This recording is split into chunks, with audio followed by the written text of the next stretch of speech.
I just woke up in this desert that's hotter than a Hot Pocket fresh out of the microwave. But hey, at least the new graphics look good. Anyway, besides getting rid of this horrible sunburn, I have the goal of defeating the Alpha Manticore and then dancing on its dead body. So I'm gonna spend the next 100 days in this scorched wasteland while taming newly added dinosaurs, if you can even call that a dinosaur, building a grand estate, then emoting on the Alpha Manticore's dead body. I spawned South 1 on day 1, and after watching a PowerPoint presentation of my spawn animation, I got to harvest my first pieces of fiber from nearby bushes. And after spamming E on a couple of shrubs and picking up pieces of stone and sand, which gave me 2 levels that I put into fortitude. I walked up to a cactus and performed every Ark player's initiation ritual of punching a tree for wood to craft a pickaxe. Then I used a pickaxe to mine some flint, and while learning engrams, I discovered the new western styled skins wildcard had added. They had been added in the Bob's Tall Tale adventure pack. Anyway, I then crafted myself a hatchet, which I used to cut down trees to make a spear to defend myself from expected predators like raptors. And instead of sprinting away, I just slowly walked away, trying not to catch the raptors' attention. And that's when I found the Lysaurus, my first victim of spear violence and bad aim. 2 spears weren't enough to kill it, but a hatchet got the job done. And after harvesting the Lystra, I spotted 2 jerboas, and a dilemma ensued. Do I tame the white one that looks like a loaf of bread, or the brown one that looks like a piece of poop? Eventually, I settled for the white one. And after a quick 1-2, the jerboa fell asleep, so I put my mejo berries inside of it and thought of a name. It kind of looks like a loaf of bread. So I named it Bread and declared a bold statement. Bread's gonna survive the 100 days with me. Let's see how long that's actually gonna last. Anyway, I harvested some more shrubs for fiber to make cloth armor, as well as these new outlaw skins. Outlaw gloves? Oh, I'm an outlaw. I then equipped my cloth armor because I'm not trying to be like John Cena at the Oscars and then go full old western style equipping these outlaw skins. I was missing the shirt skin because I had no hide, which was bad news for the next jerboa that I came across. I mean, I don't want to be that guy, but I might have to kill a jerboa for some hide. But luckily, I didn't have to do that as another Lysaurus showed up. However, I had to be careful because raptors were just behind it. Then I expired the Lysaurus life contract with a spear to the ear and a hatchet swing in its rear. After harvesting it for hide, I carefully backed away to avoid the raptors. And once I felt safe, I stopped to craft my shirt as well as a cool hat for Bread. Oh my gosh, are we serious right now? And after admiring our cosmetical drip, me and Bread decided it was time to lock in. I should probably actually do stuff. And that's exactly when a jerboa innocently strolled by me. Bread,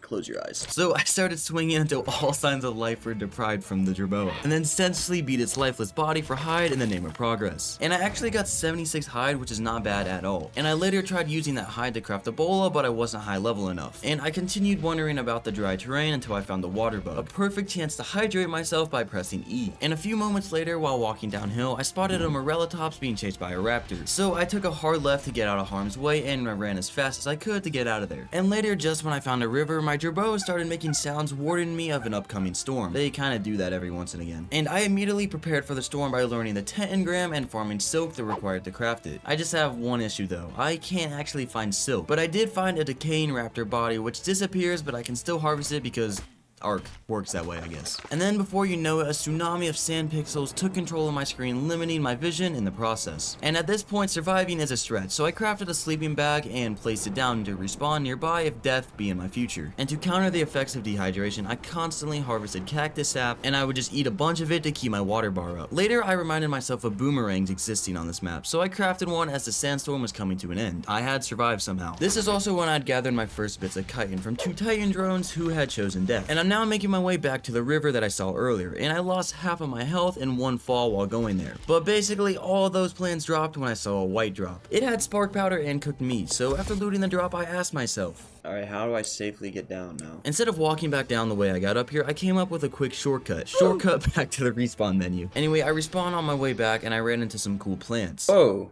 What are these things? And after a few seconds, I arrived at my body because I had died pretty close to the spawn point, and I slapped my Clint Eastwood drip back on and moved on like nothing happened. And I ran downhill for a minute until I noticed the sky was turning gray and clouds were protruding from the terrain around me. And I thought it was another storm, but nothing really happened. Anyway, finally after exploring the riverside, I found a nice area with a peaceful vibe, and a parasaur vibing almost as if he was waiting for me to tame it. And just before beating it to sleep, I found some silica pearls, and I took them all because I'll need them later on. And right after that, I began the taming process process, which consists of a bola and then several boomerang tosses, and boom, the Parasaurus just goes to bed like that. And after unlocking the Parasaur saddle engram, I realized that I just needed some fiber to craft it. And moments after harvesting a bush, the saddle was made. Day 2 begins and the Parasaur is finally tamed, and I equipped the saddle and I instantly mounted it. And I also named the Parasaur Cax. And nighttime quickly arrived and it has me freezing, but I continued traveling until I found this nice spot to settle down. And I did make a quick stop to gather some wood from a tree and farm a bunch of shrubs for fiber. But the freezing temperatures have me at half health, and a campfire has become essential to provide warmth and cooked meat right now. So I basically have to stand here for a while until I heal and craft a thatch foundation to begin building my base. And moving onwards, the wood and fiber farm continue to expand my base. But then not one but two Lystros take a spear to the chrome, providing a good amount of hide. And later when I walked up to my campfire, my game froze.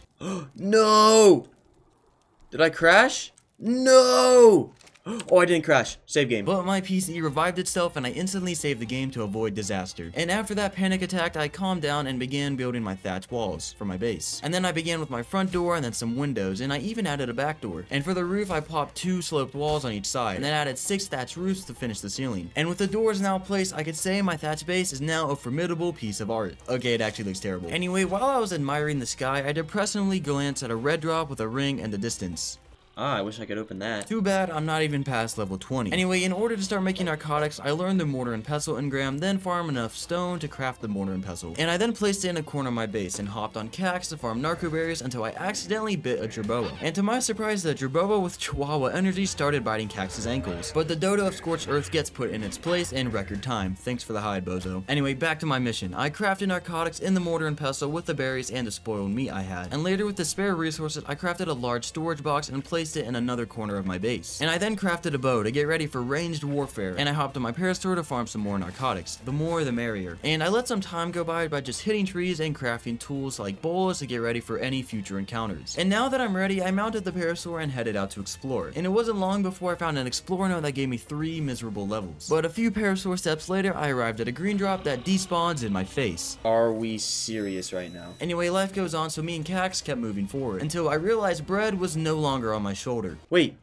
bread isn't on my shoulder. But I had priorities and I decided to get metal before going back for bread. So I used my pickaxe on the node of metal non-stop until I got 30 metal, which I considered enough. And on my way back to bread, I encountered a saber-tooth, but I tend to him easily by throwing a bola and then dipping. And when bread was in render distance, I noticed a thorny dragon coming his way. So I rushed as fast as I could, and the thorny dragon got very close but walked right by him, attacking the Morellatops instead, which allowed me to safely rescue bread. So me, bread, and Cax then traveled back home where I began to farm my first refining forge.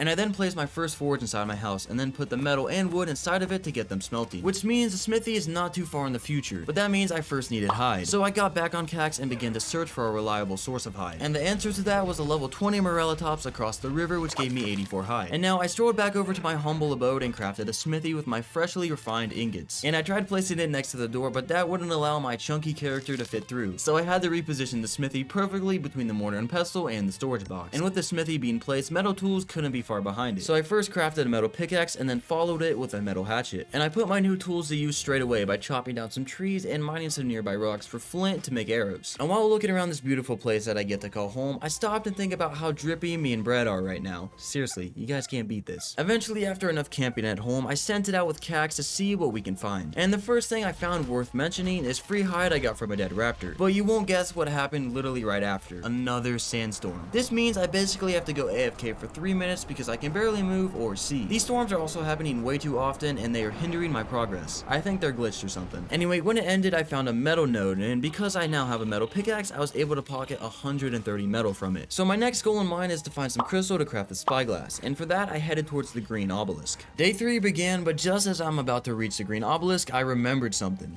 Bread. So I turned around to pick up bread and continued to the green obelisk, and I then wandered around avoiding raptors constantly while trying to find crystal. But the cold temperatures, however, kicked in, and I figured it's the best time to leave now while I'm still alive. And that's when I also spotted a raptor's corpse, and I harvested it quickly before raptors and pegos catch up to me. And a long road back to base begins. Luckily, it was a relatively peaceful trip down the road, but it was slightly disturbed by a blue drop, but I couldn't loot it because of my low level. Now back at base, I turned on my forgers so that they could begin smelting metal again. While inside my shack, I noticed through the window an intense sandstorm coming my way, but I was still able to see and move normally for a little bit. So I decided to farm some thatch foundations to craft them for experience to reach level 30 and craft a sickle to farm fiber effectively. And the time to explore resumes in search of silk, but my path immediately stumbles across a raptor who I bola and then run away from. But finally, after a bunch of searching, I finally found the great sought after silk in the shape of some purple flowers. Right after that, a heat wave begins, so it's time to head back to my base now. But I found a dead Morellatops, and I will never say no to free hide. But not too far from there, just next to my base, I saw a raptor fighting 2 Dodicaruses. So I joined the fight against the raptor, which ends up being more hide for me. And I put the silk into the smithy, and I'm now able to craft desert cloth, which allows me to handle the harsh conditions of the wasteland easier. And when I stepped outside for a drink of water, I realized that it's time to leave my base once again in search of some new resources and a new tame. The heat wave, however, was still ongoing for longer than usual, so I tried relogging and that caused it to go away. Anyway, my current destination is a mountain or a cave which should have some crystals so I can make a spyglass. But I did see a raptor get stuck behind me, so I expired him and skinned him for hide. And the quest for crystal continues, and it's quite the trail, avoiding saber-tooths, scorpions, and raptors. But sometimes things got wicked. A raptor had set his sights on my parasword, and with me being blinded by greed or just trying to be cheap, I try saving a bola and leading the raptor to a nearby Ankylo. But the raptor completely ignores it, and I'm forced to use a bola at the last second before my parasword dies. Alright, it seems like I actually do have to farm some bolas now and never cheap out on them again, because that was super close. So I took my parasword's near-death experience as a cue to return back to my base, but a nearby ravine was far too enticing to ignore. But as I began the climb down, I miscalculated the depth, and I took a ton of fall damage. So I instantly crafted a sleeping bag and began to place it down as another heat wave takes away the last bit of health I have. So I respawned, collected my body, and ran into the ravine. But the exploration ends quickly with a raptor ambush. And after boloing it, I did a 180 turn and dipped back to get on my parasword and head back over to the mountain for crystal instead. And while on my hike, my character becomes dehydrated. So I bite some cactus with my parasword to give me cactus sap, which provides great rehydration. And once again, the intense heat wave deprives me of my health, and I'm forced to respawn once again in a new sleeping bag. Anyway, the hike then continues uphill, and I can almost feel the crystal. And as I got close to the summit of the rock, a golem comes out of hibernation and gives me a heart attack.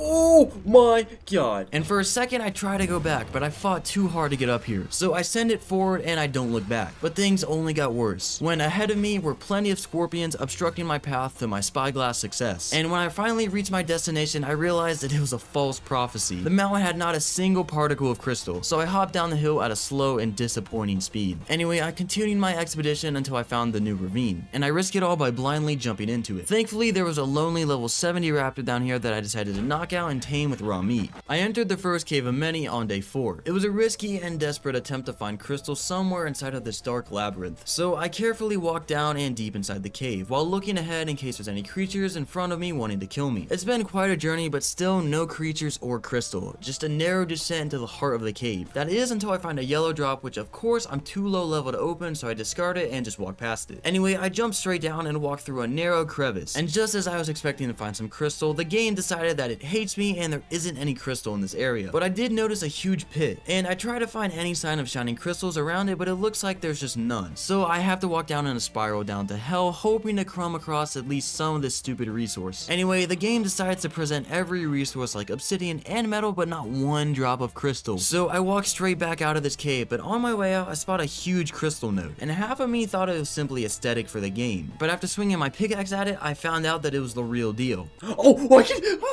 And on my way out with my newly acquired crystal, a rock golem pops out from a rock and gives me a solid rock beating back to the spawn menu. So I respawned, and after checking my trig log, my biggest fears came true. Brett is dead. So all I can do now is just try and get my items back. I no longer have the will to live. On my way back to retrieving my items, raptors put me to an end on my first attempt, as well as my second attempt. It's almost like Ark just loves rubbing in that extra bit of salt in my wound. Anyway, my third attempt consisted of whistling my raptor, which had now tamed, right below me to jump onto and mount it before I take fall damage. However, the plan goes south and the raptors falls deeper into the ravine, and right after that a saber-tooth not only attacks me but falls down into the ravine right next to my level 70 raptor. And did I mention the saber-tooth was a level 135 who's almost double my raptor's level? So yeah, just a few minutes later, my outmatched fresh tamed raptor gets fatalized by an Ice Age tiger. This is getting worse and worse, man. That somehow runs around just fine in the Scorching Earth. Anyway, I actually found a way to parkour down to the bottom, but not without destroying my ankles into a million pieces. So I still did take some decent fall damage, which forces me to rest here and let the healing process do its thing. Anyway, I then continued a parkour jump, and that I personally label as risky. That's risky.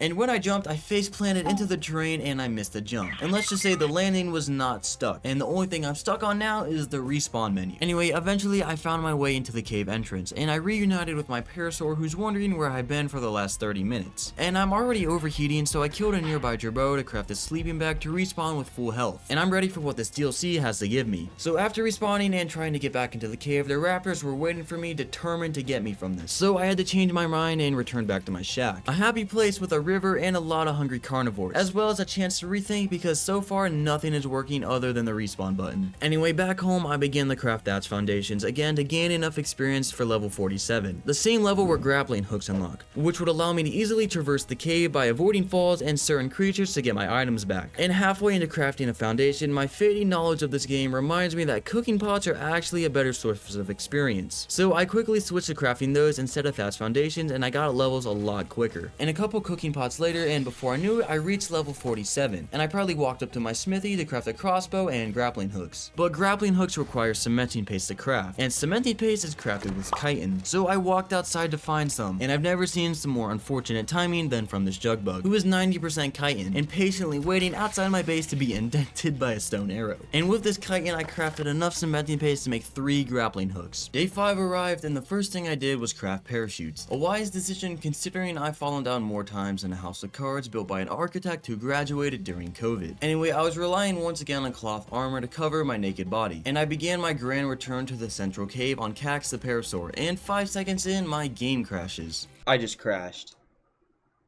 Are we serious? The crash set me back around 5 minutes, so I just redo everything I did in those past 5 minutes, and I'm ready for the long journey that begins once again at nighttime. And it continues through sunrise with a pit stop to hydrate with a nice sip of that H2O. And the trail leads back to where it all started, the top of the ravine with a steep fall, but this time I was prepared for the worst with my crossbow and grapples. So I parachuted down into the ravine, and I placed a sleeping bag as a wise safety precaution, and I ran inside the cave in search of my body that may or may not still be there. Anyway, I carefully traversed the cave, avoiding dangerous critters until I found a blue crate with nothing relevant to my survival in it. So I despawned it from the face of this Scorched Earth. And when I arrived in the cave's final chamber where all my items should be, I was not able to find my body. Because this game was designed by some sadistic game developers who want to watch the world burn. Hence the wasteland I find myself in doing a 100-day journey, but I kept on moving forward. But I did give up on finding my items to focus on just getting enough crystal to make a spyglass from that node that I farmed from earlier. So I managed to make a sick grapple play, get the crystal, and get out. But somehow getting out of this cave was harder than getting in, because I genuinely got lost in there as each turn looked identical to my human eye, and it was all seemingly one straightforward narrow path. Anyway, I did eventually find the cave and exit, and I chilled outside for a little while in the shadows of the ravine to keep cool. I still had heat stroke, which is currently impairing my essential human right to run. In other words, I can only walk right now. And because the heat stroke takes way too long, I'm forced into walking towards my parasaur Cax, who's been waiting patiently for me this whole time, and he doesn't give two tinto berries about my heat stroke, and he can basically run for infinite amount of time as long as he has some berries and some stamina. Weather conditions don't really affect him. Anyway, once I got back to Cax, I got on the saddle and returned back to my base with him. I once again ran through the river, lots of sand, dry terrain, and I finally made it back to my base. And a nearby Morellatops is my closest target for hide, and to make things easier for me, it got stuck behind a tree. So I help it by getting it unstuck using multiple stone arrows to its cranium, and I then skinned it for hide and adopt its offspring by force, who I now will call Humper. Humper.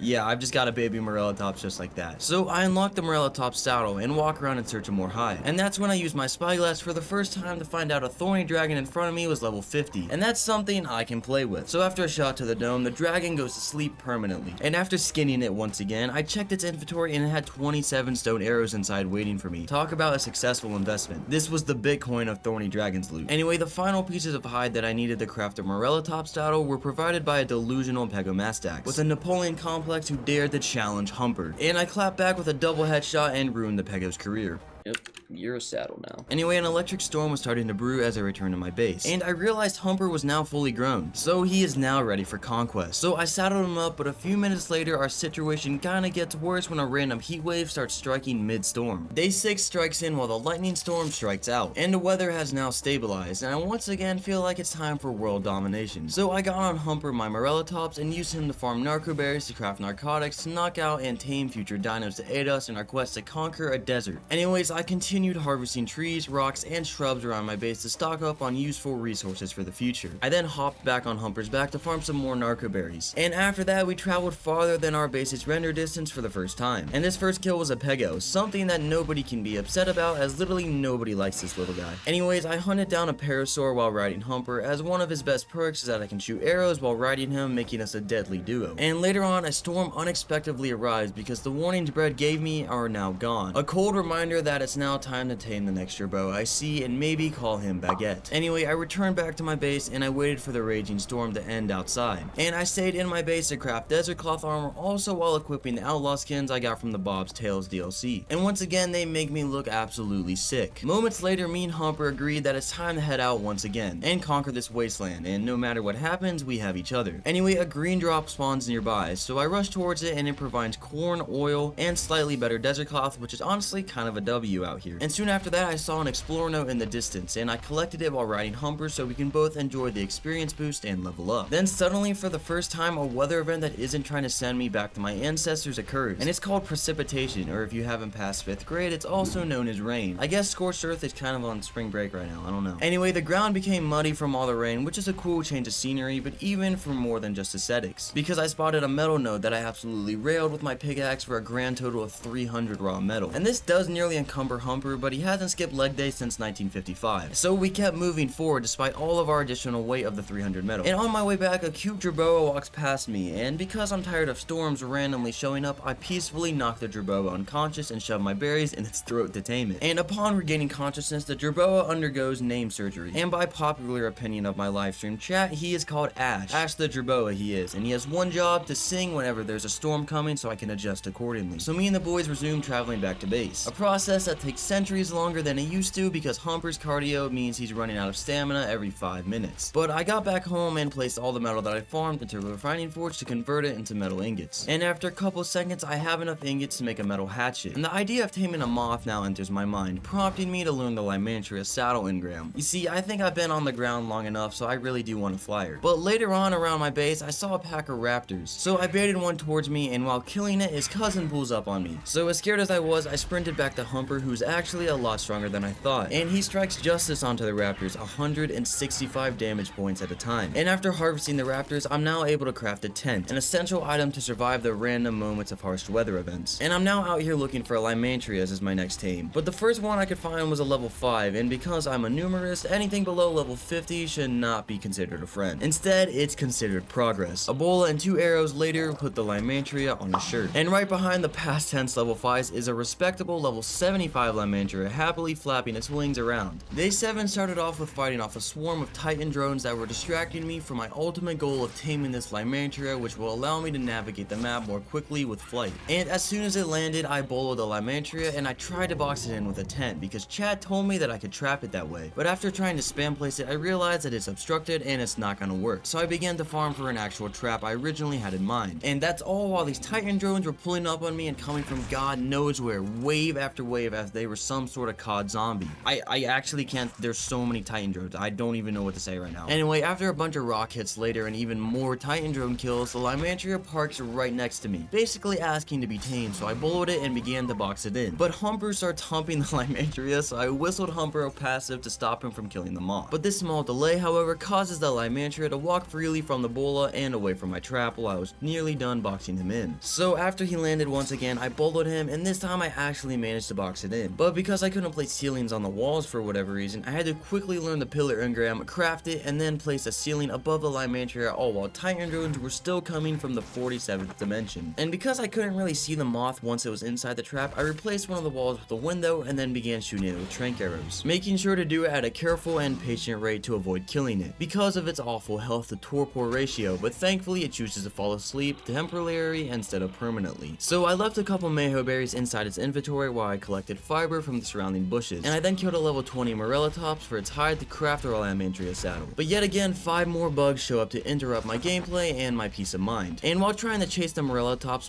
even more bugs show up. You actually cannot make this up, dude. There's so many bugs. Like, honestly, did the developers mess something up here? And the Titan drones that were distracting me allowed the Morellatops to get like 5 render distances away from me by now. And then on top of it, another storm comes around, while I'm on my way to a purple drop that contains some adobe walls and some doors with a side of random more Titan drones around me. But now I'm actually very close to crafting this Lymantria saddle. I just need a quick source of hide, and I find it in the shape of a Morella top, so I catch up and finally kill for 92 hide. Yet this is still barely not enough. And for the first time ever, I'm actually happy to see 2 Pegos near me, who I slay via the Morella top's foot stomping. And after harvesting them, I now have enough hide to craft the long awaited Lymantria saddle. But I still gotta wait for the Lymantria to actually tame. And while the Lymantria actually does tame, me and Humper headed back to base. And when I got there, I disciplined a thorny dragon who got caught red-handed near my home. And a few moments after that, a Pego attacks me and once again dodges my bola. But because my Parasaur is on neutral, it begins to attack the thief itself. And just as I harvest the first Pego I killed, another one ambushes me, but his life ends in the same tragic way and he gets skinned for hide. And I walked inside the house and placed some items in the smithy to clear my inventory out and to craft some more bolas to prepare for the war with the wildlife, as well as a sickle to restock on fiber to craft another bola, because you honestly can never have enough. And now I'm returning to Lymantria on foot because Humper gets tired too often. And the moment I arrive at the moth, it tames, but I'm in a rush to skip naming for now. So I saddled it up and began flying towards this note that gave the moth 10 new levels, which all get slammed straight in the weight because it can barely hold me.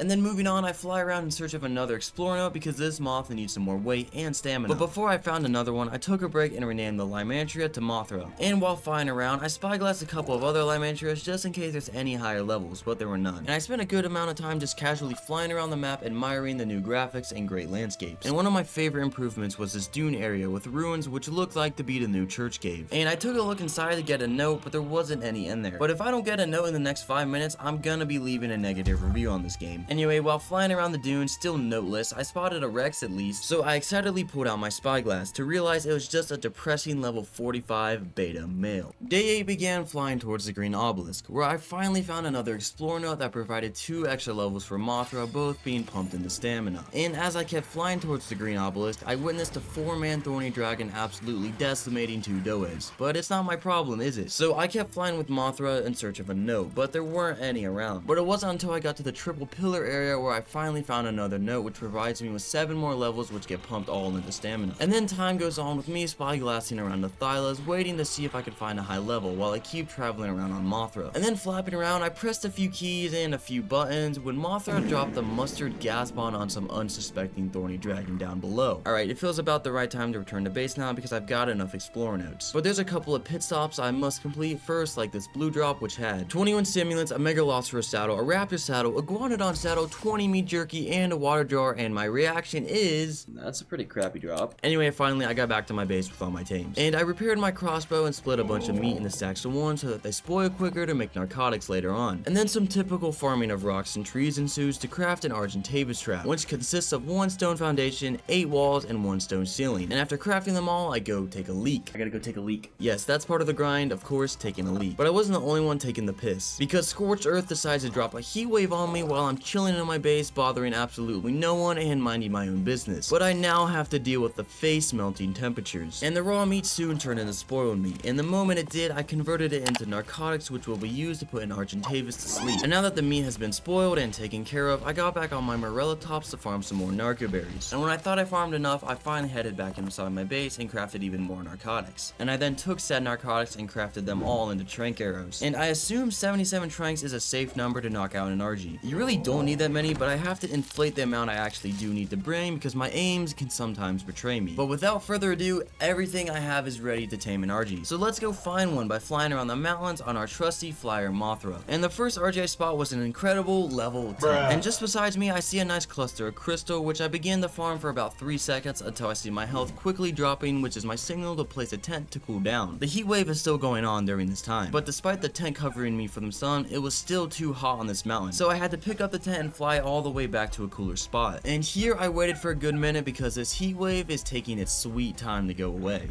Alright, let's cool off. And after around 2 whole minutes, global warming decides to finally go away, and I can return to flying around looking for an RG without getting fried like an egg. But just as I got done with that annoying weather event, I look back to see the entire map is about to be covered with a colossal tsunami of sand. And I quickly placed down my tent and got inside. And I kind of just leave it open to enjoy the view, and since you can still be protected with the door open for some reason. And faster than you think, the sand gets here and it's time to close the tent and just sit. But after a few minutes, I opened the tent and took a look, and immediately after the storm goes away, a lightning storm begins. I mean, these don't really affect me, but come on, this is way too many storms. On day 9, the first RGs I set my spyglass on were a level 5 and 20. And a few seconds later, I found a level 90 and even a level 115. And although these levels did tempt me, I figured that I could do better. And funny enough, that's probably what my crush had said about me. Anyway, if only she knew that I have survived 1,000 days in Ark. Anyways, by no means there were no shortage of RGs, so I continued the spyglass over 5 more low levels in the same area, and I began flying towards the red obelisk and find another cluster of RGs, but they were all horrible levels, except for a level 120, which is still not worth it as a distinguished high-level RG rider gentleman like myself. But for some reason, the highest RG levels kept coming in increments of 5, as the next one I spyglassed was a level 125. And to be honest, I think a level 125 might do it for me, and my left arm is kinda tired from pulling out the spyglass, so it's fine to time a spot for my trap. And this area with a lonely tree right here seems like a good area, so I chop the tree down, and then I go back to the RG and lead it right back into the trap. Smooth like butter is the only way I could describe this. I slid into the trap and got the RG in first try unmatched, but this all goes down the drain when I fumble placing the last doors down to fully lock it in, but I do get it eventually. And now I kinda just stand in front of it and shoot my trank arrows into it. That is until it starts showing some layers of blood around it. And this kinda makes me nervous, so I place down a sleeping bag and put my items away to donate my body to the RG so it eats it up and heals it. But after I respawn and grab my loot, the RG is still too scared to eat, so I decided to risk it and kept shooting. But luckily for me, the RG does knock out and it doesn't die. But because it doesn't eat my body, I harvest it to avoid bringing any other attention of RGs nearby, who smell dead bodies from literally like 7 miles away. And I then hopped on my Mothra in search of some prime meat to quickly tame the RG. But instead of going for a baby or the average creature, I chose cannibalism by targeting a low level RG that I found. And at first, everything is going well. I'm shooting arrows, leading it away, but then I shoot my own mom, and then nearly fall down the mountain, but I pull it off and get the kill and get a grand total of 1 prime meat. And another storm is about to hit, and another low level RG is my last chance at some decent prime meat. And that chance actually goes well for me as it gave me 3 prime meat. So after placing the meat inside the RG, I realized that 1 piece gives 30% taming effectiveness. So let me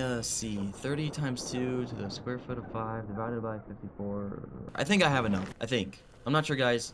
I failed history. Anyway, I now waited patiently for the RG to tame. And the second I started to enjoy life and just sit, Ark throws another sandstorm my way, and I'm forced to retrieve my tent and just kind of hide in there. But just a few seconds later, the RG's name prompt pops up, and one of my viewers suggested that I call him Sir Flaps, a request I obviously obliged to. But I went straight back into the tent right after because I can't be asked to deal with a sandstorm literally blowing everywhere and making flying home super slow and tedious. But just a few minutes later, the excessively obnoxious and repetitive sandstorm finally fades away. So me and Mothra know that the next storm can hit whenever it wants. So I quickly headed out with Sir Flaps following closely behind. And I can finally see my base again, a place I'm always pleased to be at because it's actually some decent shelter. We're definitely moving next stream. I hate this place. And now inside my hut, I checked out what I needed for an RG saddle. And fiber is the quickest and easiest one of the resources, so I walked outside and scraped some bushes with my sickle. And the next thing I need is some hide. But on my way to actually find that, I catch a pack of dire wolves terrorizing a doed and too close to my base. And although these wolves have kept my rent cheap, it's time to lead them away and keep my area peaceful. I found a yellow drop in the distance, which had some pearls, cactus broth, and 2 completely useless saddles, along with something worse, advanced pistol ammo. Later on, when I stop for stamina, guess who's waiting for me exactly where I will land? Titan drones. I'm seriously gonna have beef with these things. But jokes on them, I actually needed them to spawn because this time I need some chitin for an RG saddle. So intense hatchet swinging then proceeded that. But even better is that Lymantria ahead, which is basically a sack of chitin and silk. And with 1 bola and a couple of arrows, I gained 33 chitin and 215 silk. And moving on, I was still flying around looking for some hide until I spyglassed a thylacoleo that was level 120. And that's something I definitely need to get in my future, but I gotta focus on the RG now. So I then proceeded to fold another Lymantria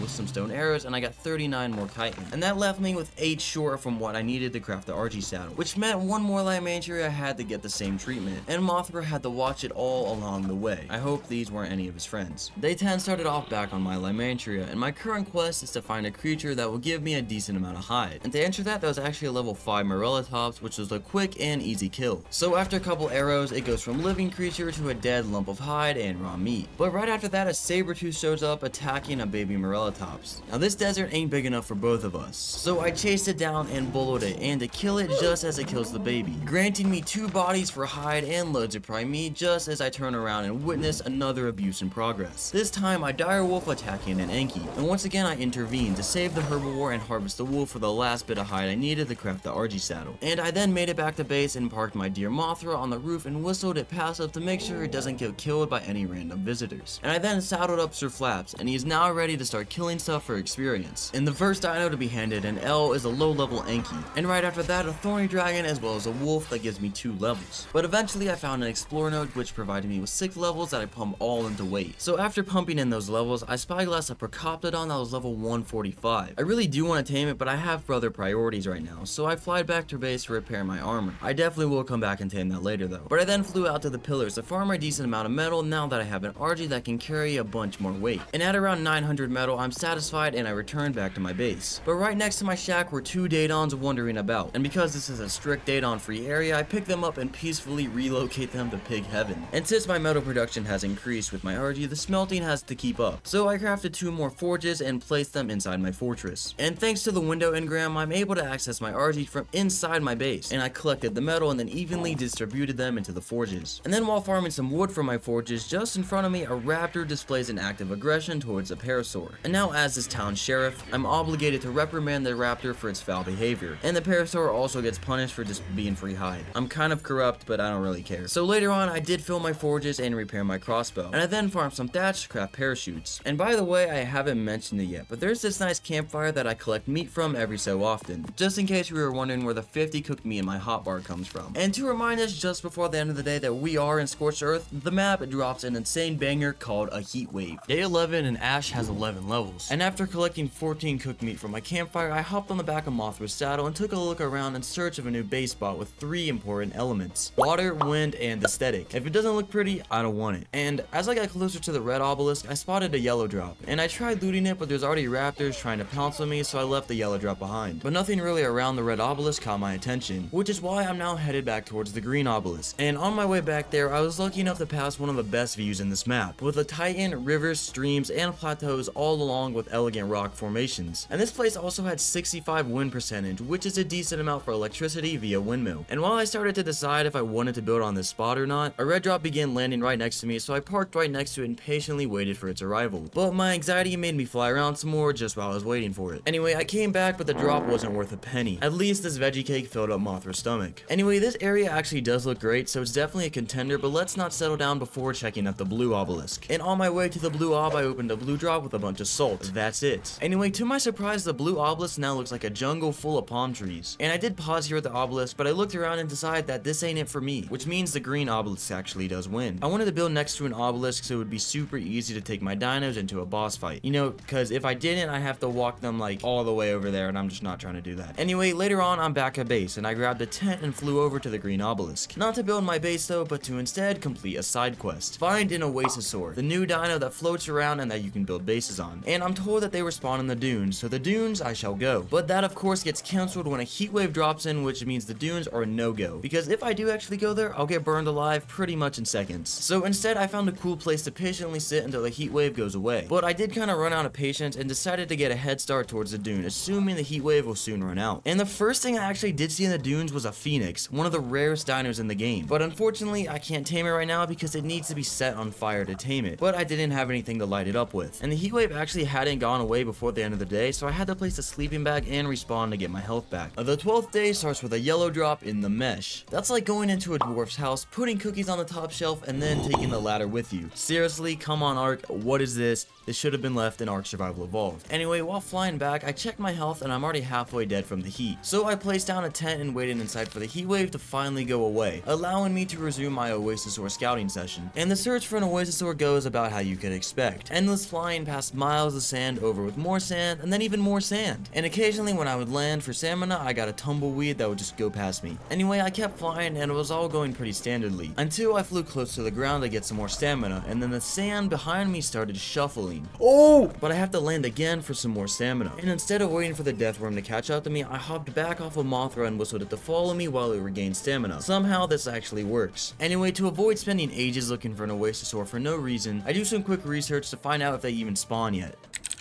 No, it definitely is out. Oh, there's literally one right there. On top of finding the new Oasis, further back was the Facilosuchus, another new dino. But my attention quickly falls back onto the Oasis. As its flat top platform with plenty of space to build seems like a formidable survivor crib. Now this was kind of love at first sight, and when I stepped on its pawn that it weirdly has on its back, I began to glow blue like a smurf. This was some effect that lasts 30 seconds called Gaia's Embrace, and I'm unreasonably clueless on how to actually tame this thing, so I marked down the coordinates. And once I get some questions answered, I'll come back to tame it. And before leaving, I strike a heavily uncalled for moment in the innocent Oasisaur's face. This thing is so cool, but it's like ugly at the same time. Later, while flying back to my residence, one of my favorite natural disasters popped up. A world-bending sand tsunami. But just this once, I was actually undisturbed. So I placed my tent down and went inside and took this time to research the Oasisaur taming process. And eventually, the storm ended, so it's time to keep flying back to my base. And when I got back there, I learned a long neck engram and collected a few metal ingots to actually craft one. And I also want to craft some long neck ammo, which requires gunpowder, so I also crafted 2 more mortar and pestles and placed them next to the forges.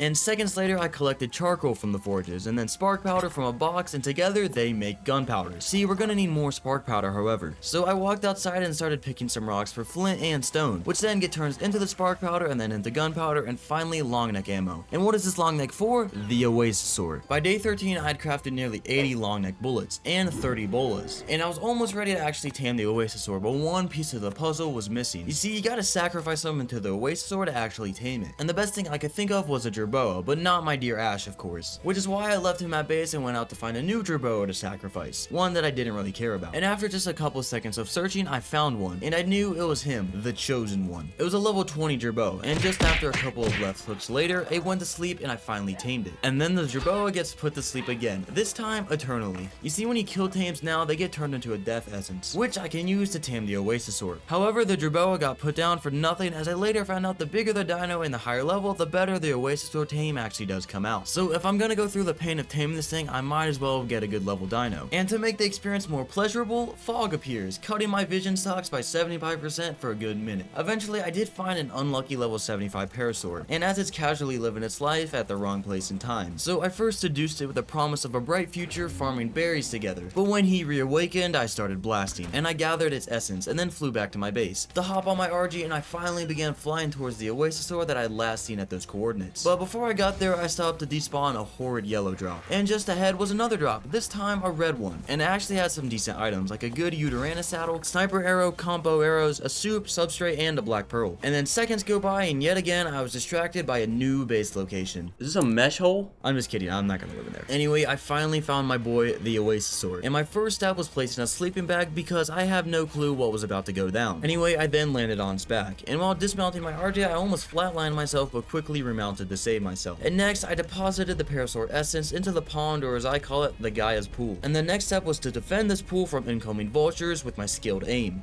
I need good aim. Ark God's blood. Oh my god, I already missed. But guess what? It got worse than just my aim. Yeah, a death worm literally popped out of this thing's back, putting an end to my dream that was exactly that. A dream. I was gonna need a much stronger weapon to take down the vultures and the death worms now, so I scratched the idea for now. After being put in my place by a death worm, day 14 began, and now my objective was to move my main base. So I returned to my thatch warehouse, and before I actually did move, I wanted to farm a new base. So guess who was waiting for me? A Doedicurus, perfect for farming loads of sand to build my new base. So I first killed his roommate to get rid of the mate boost and began knocking out the Doed. And once it was asleep, I put berries in it and realized that it would gain 6% at a time. This is kinda slow, but I used my time to get ahead on thatch and wood collection. And another good thing I actually had to tame in mind was a kangaroo, but I didn't have a clue yet as to where to get the rare mushrooms to actually tame it. So ironically, I farmed for a kangaroo saddle by killing one for pelt, and then I just walked back to my smithy and crafted the kangaroo saddle. Pretty easy. Anyway, I then came to the conclusion that my best source of rare mushrooms on this map would be from harvesting crystals with the hatchet. And as my conclusion came to an end, my Doed tamed. And after reading chat suggestions, I decided to name the Doed Rick. And right after I released him from his trap, I then got on Mothra to go find some crystal. And just around the corner by the mountaintop, top was crystal, and I hatched all the nodes down and got 9 rare mushrooms from this area. But I wasn't satisfied with just 9, so the destruction of natural resources continued, and I experimented by using the pickaxe but quickly realized the hatchet was the best way to actually get the rare mushrooms. And by the time I farmed the rest of this area, I had a total of 14 mushrooms. Nevertheless, this still wasn't enough for me, so day 15 started out with more crystal cracking, and of course in search of those rare mushrooms. Each mountain was getting patted down for all the mushrooms that I could find, until I figured I had enough and flew away to find a good kangaroo. So I found a good level, and that's when the new process began, actually trapping the thing. So I used the good old Fortnite the kangaroo in with billboards, and I striked out on my first attempt, but my second one is a home run straight through with all 3 bases. In this case with billboards. Oh!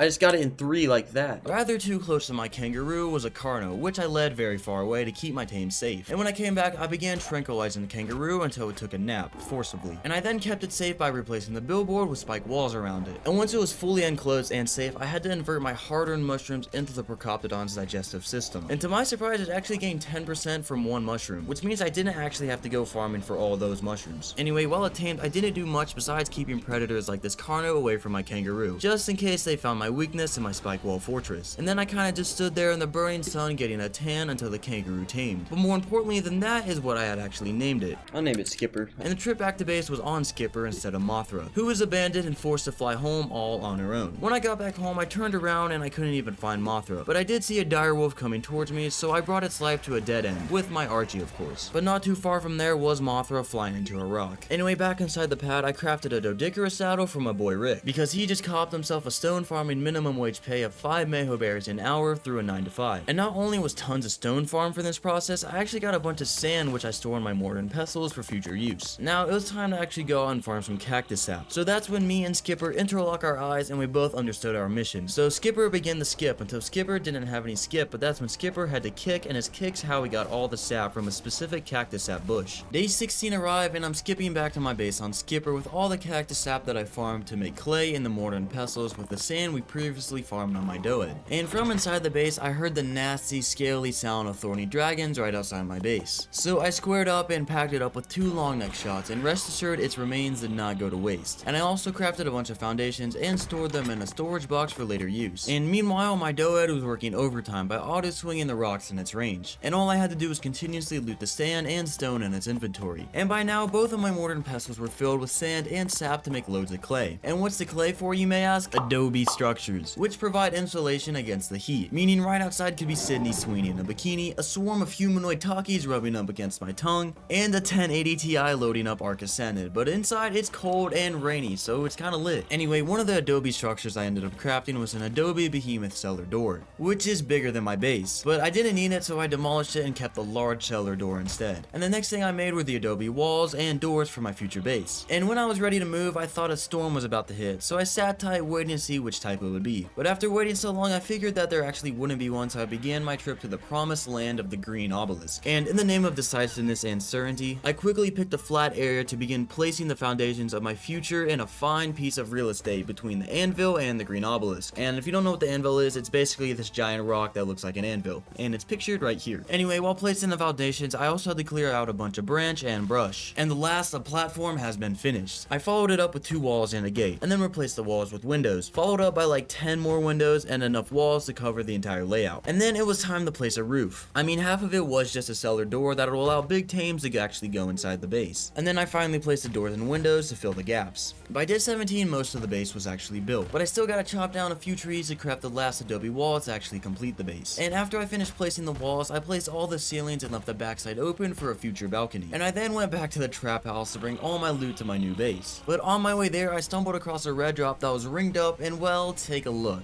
Oh my god! Not only that, but there was also a nearly capped wreck saddle. Anyways, I made it back to my base and I started taking all from my smithy, forges, boxes, and then transferred all my loot into the RG. And then I picked up the Doed and whistled Mothra to follow me. Meanwhile, the others watched as I left them behind, but not to worry, one day I would come back for them. And a couple of wing flaps later, I made it to my new base, parked the RG, and then returned to the shack on Mothra. You didn't really think I was leaving my tames, did you? Anyway, when I got to the thatch hut, I went inside to double check for any items I have left behind, but I successfully got everything in the first trip. Well, actually, I almost forgot out my mortar and pestle with some narco berries inside. So anyway, I didn't actually plan on returning here anymore. So on purpose, I closed all the windows and doors and got the kangaroo and whistled all my tames to follow me to the new promised land. And the trip back was pretty slow, and at times I had to rescue my fat Morellatops who kept getting stuck on some cactus. Anyways, me and the boys also dealt with some predators along the way. And after a couple more trials and tribulations, we made it to the new base. And I quickly put the dino gate to use by walking my kangaroo and RG inside the base. And the last phase of my relocations was placing the structures as well as moving the loot from the RG back into the smithy, mortar and pestles, and storage boxes. And yes, boxes. I made a few because one box wouldn't cut it anymore. And in fact, I covered half of the floor with these boxes. And at night, the base got kinda dark. So I looked into the smithy to craft some wall torches, but they were pretty expensive, but nevertheless, I guess I'll farm them out. Day 18 began farming stone outside my base, which I put into the mortar and pestle along with some chitin to craft cementing paste. And this paste was later taken into the smithy to make 4 of the most notorious overly expensive wall torches of all time. Anyway, when they were crafted, I placed them evenly around the base and then went outside to hit some more trees for wood, which would serve as the torch's fuel. And once I placed the wood inside the torches, I turned them all on and the lighting inside the base was now massively improved. And I got back to transferring my items from the RG into multiple storage boxes I crafted earlier. But some other items weren't so lucky. Like these pieces of primitive garbage got dropped off my backyard into the abyss, or like 5 feet below on this little cliff. Anyway, I then crafted campfires and placed them inside my base. That is made out of clay with no worries in the world of Ark because physics go down the same abyss as those primitive tools. Anywho, outside was a Paraceratherium, or to avoid an aneurysm, a racer. These fat slobs of meat and hide can drop some prime meat, and this one was no exception. And this raw meat was placed into the campfire to begin cooking while the prime meat was stored safely inside my RG. And I also did hop on my RG and get a few bird's eye views of the base. And when I came to the conclusion that my base still needed some fortification like spike walls around it, and that's when Rick the Doed's vacation came to an end. It was time to put him back to work on the 9 to 5 stone grind. The reason being is that I want to craft several wooden behemoth gates, which of course require stone for some reason despite them literally being wood gates. Anyway, I crafted the first one and then placed it ambiguously around the base. And at that moment, it was still a useless wall. But later on, it would be part of a larger chain of spike walls and gates protecting my base. We don't want any uninvited personnel just wandering in here. And by now, my campfires had cooked up a good amount of meat, which I relocated into the preserving bed I had placed earlier. And I then flew over to the green obelisk pond to get a free water refill. And right after that, I placed my second wooden behemoth gate. And then back inside the base, I collected more resources within the boxes. Basically, I was doing all this to craft tons of wooden spike walls that would serve as 90% of the outside wall. And the next 10 minutes were spent crafting and placing these spikes until the base was close to being entirely covered. Day 9 kicked off with me on Sir Flap, spyglassing our first victim of the day, a level 30 racer. The amount of hide I got from it was so much appreciated by me because it allowed me to craft some more spike walls, and return to finishing the walls that finally at last covered the entire base area from this cruel world. And once again, I took another bird's eye view of my base, and I thought to myself how I'd expand this base in the future. Anyway, I then landed and repaired my metal tools, and I realized I was kinda ready to tame a Thylo now. Kinda random, but you know, I'm gonna do it anyways. So anyway, the first step was to farm a trap, and the second step was to craft enough trank arrows. And step 3 was to throw back to the prime that I'd farmed earlier but left in the RG. I finally put it to use by cooking it in the campfire because Thylacolias are cats at class, and they like their steak medium well. After rotating the raw prime for cooked prime between the RG and the campfires, I had enough to tame a Thylacolio. So now the search actually begins for a good one. And half a map later, the Hemothacolio was found at a level 125. So I picked him up and tried to take him back to my base to safely tame him. But his bleed damage was low-key burning my health down, so I had to drop him. And I then flew back to my base, placed it on the trap, and then flew back to the Thyla. But while actually leading it back to preserve my health, a sandstorm hit. And since I was scared to actually lose the Thyla, I picked it up and rushed towards my base with losing tons of health to the bleed attack. But I had to drop him, otherwise he would have dropped Sir Flaps. Which means I now have to wait for the sandstorm to end to actually tame the Thyla. So the waiting began from the safety of my base until the last bits of sand flew over. The wind had calmed down and it was time to find the Stylocolio once again. Hopefully it does not kill my RG. But luckily for me, he hadn't moved an inch. So I picked him up and in the nick of time dropped him into the trap while my RG was also on its last drop of health. And I then described the moment perfectly.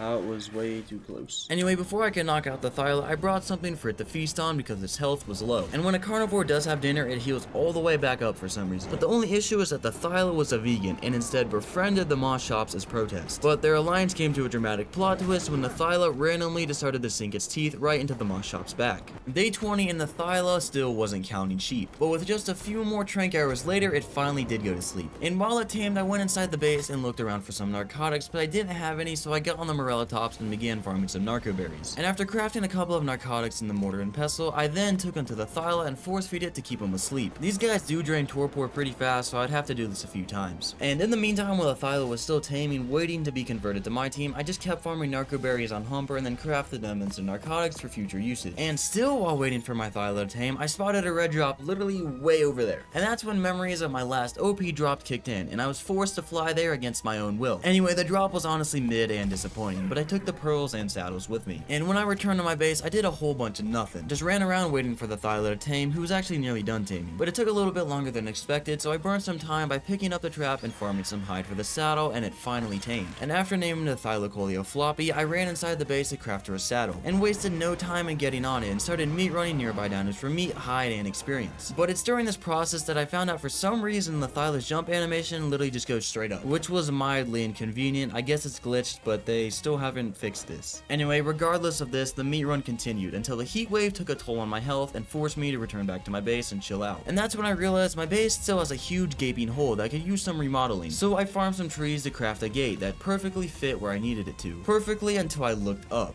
That's kind of scuffed. Anyone with the slightest case of OCD just got a heart attack. But me, I couldn't care less, so the grind went on. However, even inside my base, I still had a fiery hot emoji at the bottom right of my screen, signaling that my body is actually overheating. So I had to close all the windows, hoping the Adobe insulation would strengthen in this process. But I realized that perhaps a massive hole in the wall was causing the issue. Day 21, I decided to finish placing the missing walls on my base. So I then farmed plenty of sand with a dode, and then put the sand into a mortar and pestle with some more cactus sap to craft enough clay to actually make an Adobe gate that was apparently obstructed, which forced me to pick up the gate frame and replace it in a better area where it could actually fit the gate. But finally, the entire base was enclosed.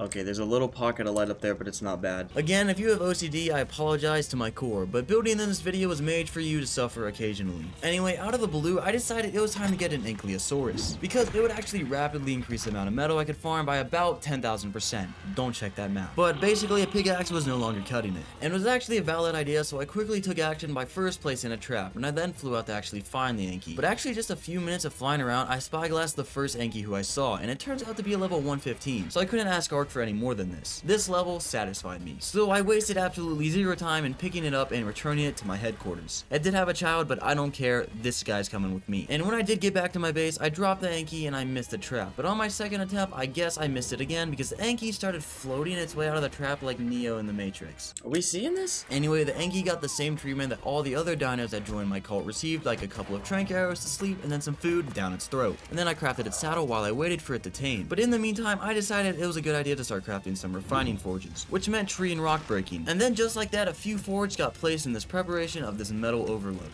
Finally, on day 22, the Anky tamed, but the poor gal didn't even get a name from me, for now at least. Instead, I put it straight to work on overtime by picking it up on my RG and forcing it to farm some metal for me. And this is why I waited for the exact moment, as I was naming it 4K Metal Farmer now. Let me know if you know which past video this name is from, down in the comments below. Anyway, now we're headed into real metal territory, with around 300 metal per rock, which is much better than the poverty metal I was getting with my primitive pickaxe. And everything related to this metal run was ordinary as usual, until I landed for stamina by a cliff, and a little Rex popped out of the mesh. Naturally, I turned 180 degrees and farmed the metal while minding my own business. And when I farmed enough to feel satisfied, I returned back to my base, and flew through the large cellar door I placed earlier to conveniently transfer all my metal from my Anky to the forges. And now's when I got to learning the chainsaw ingredient, an item that would allow me to farm wood, hide, polymer, and chitin much faster. But because of its expensive pricing, I actually wasn't able to craft it yet, so I had to stick to the good old hatchet for wood for now. And once I farmed enough wood, I went back to my base and filled up all my refining forges with the wood to serve as fuel to begin smelting all the raw metal I just farmed. And right after that, I started checking out the items that I needed to craft for a fabricator. And it turns out all I was missing was some cementing paste and crystal. So I started handling the cementing paste first by going over to the dunes and killing some scorpions for chitin as well as some mantises. But things got interesting when 2 death worms showed up uninvited. What? But that wasn't even the interesting bit. It was actually the treasure map I found in my RG's inventory after I killed the mantis. And I connected the dots and remember that shovels were in the trailer for Scorched Earth, and they can be used to dig up these treasure chests. So with this map, I could actually find the location of my first treasure chest. But I do leave the treasure chest hunt for later on though, because I gotta first focus on farming the chitin for the fabricator and the organic polymer for the chainsaw.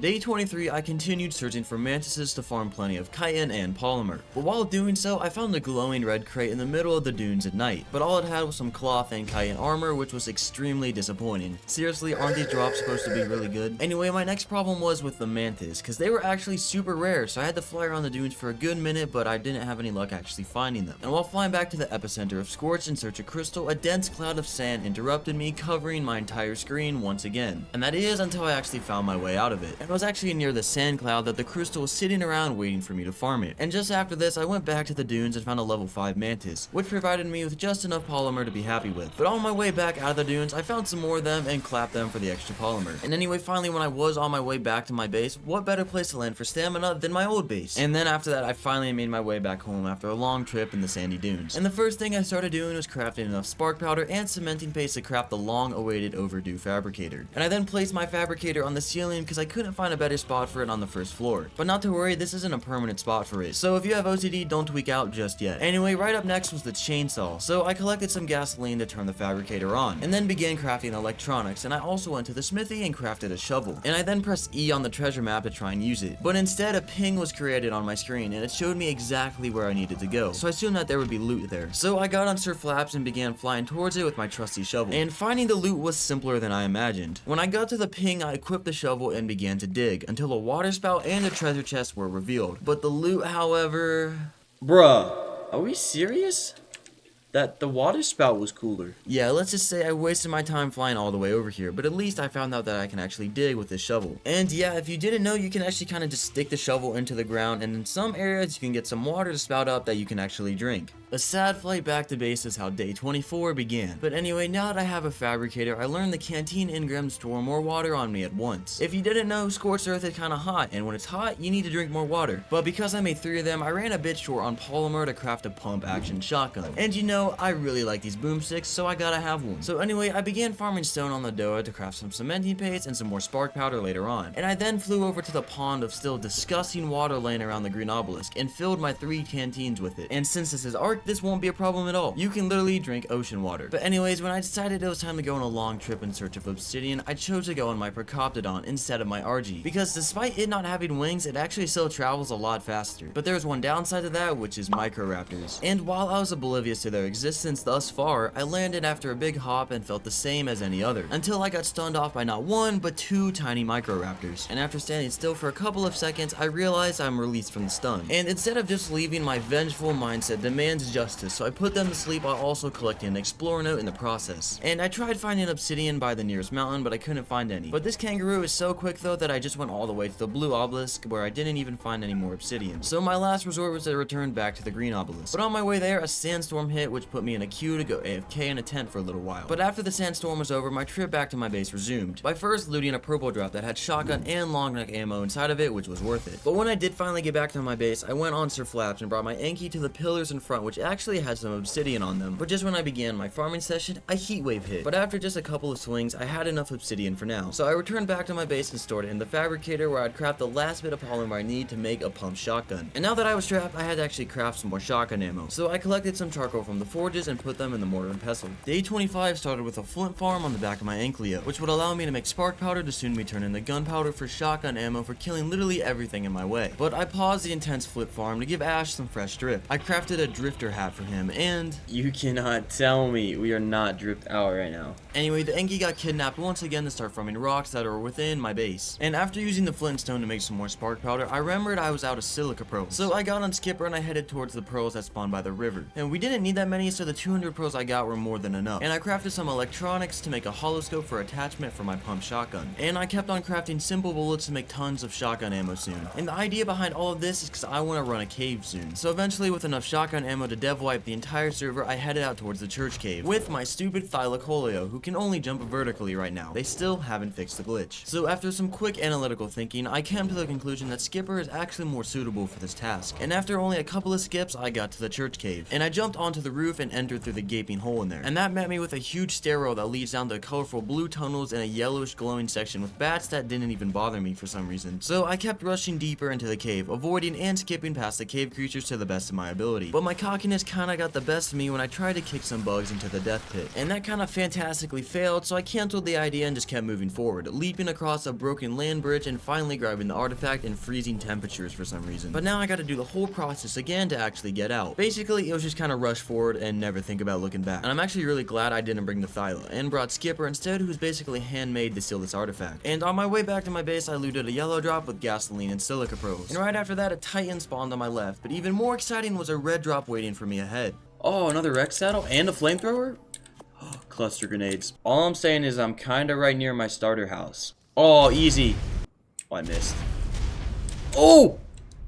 House has seen better days. And when I got back to my base, I crafted an artifact pedestal and placed my artifact of the destroyer on display. Day 26 started by organizing everything in my mortar and pestles into my storage boxes. And then I started farming sand with my dough to craft a bunch of clay again for some more adobe structures. And the chainsaw was finally summoned in by me, and I mean crafted. Anyway, I harvested my first wood with it. A singular tree gave me over 1,000 wood, which is actually kind of crazy. That is so unbelievably broken. And all the wood was placed onto the refining forges to restart the smelting process, and I went back to chainsawing down some more trees. And this time the wood was used to craft 30 adobe quarter walls, as well as 2 adobe sloped walls. And I landed on top of my base and turned the walls into railings to keep myself from falling down from here, and to make the base more eye-pleasing. And I then layered some adobe foundations in front of my base to begin building the front porch. And I placed a pillar down and some ceilings to give it a more typical look. And then I even placed some more railings because they fit in nicely. And after that I placed some more pillars down to like make it look more structurally sound. Yeah, I don't know what I'm saying. Y'all have not seen a better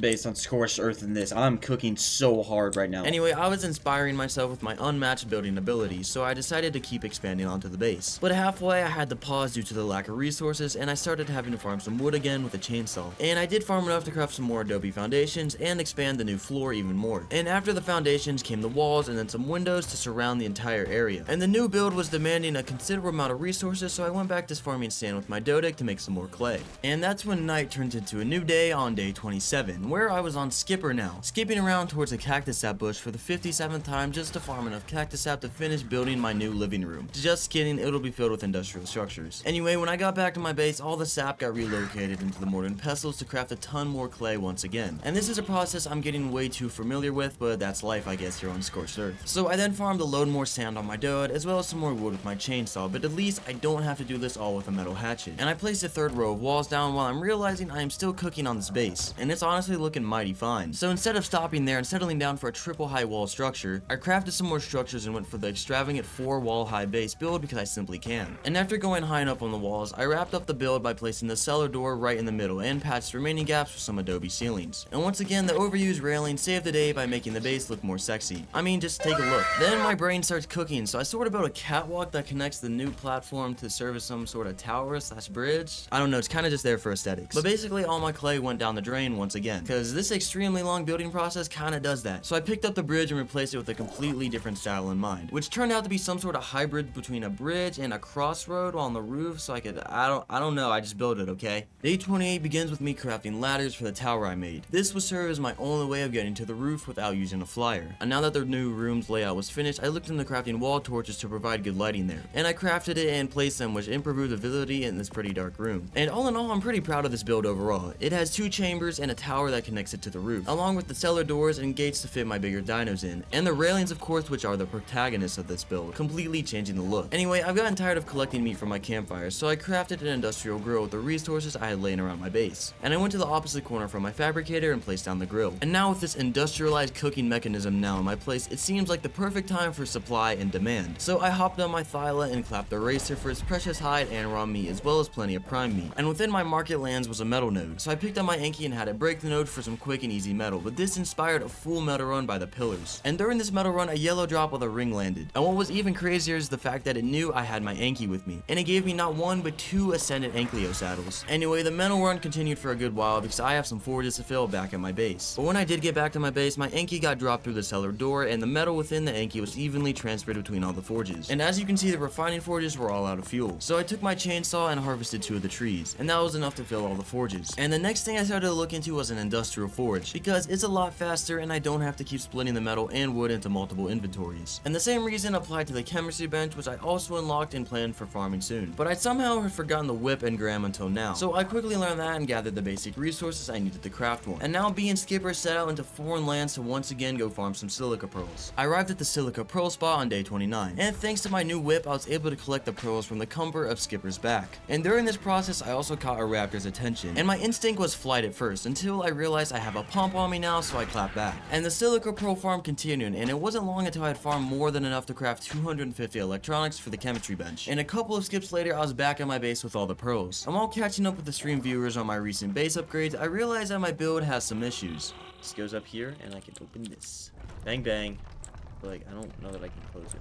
Oh, shoot. Anyway, all the pearls were placed into the fabricator and the electronic crafting session commenced. And I crafted as much paste as I could fit into my mortar and pestles to craft polymer in the fabricator. But I still needed some more chitin and polymer, so I got back on Skipper and together we went all the way to the other side of the map, repeatedly hopping until I got the best mantis spawns I could find. And I paused for some water by the red obelisk, which had a new cave, so I tried to dive into the water and started swimming towards it, but it's too dark in there and I couldn't find my way into the cave with my low oxygen. So I was forced to go back outside, and I'll have to check it out another time. But while I was idle on my kangaroo, a capro jumped me.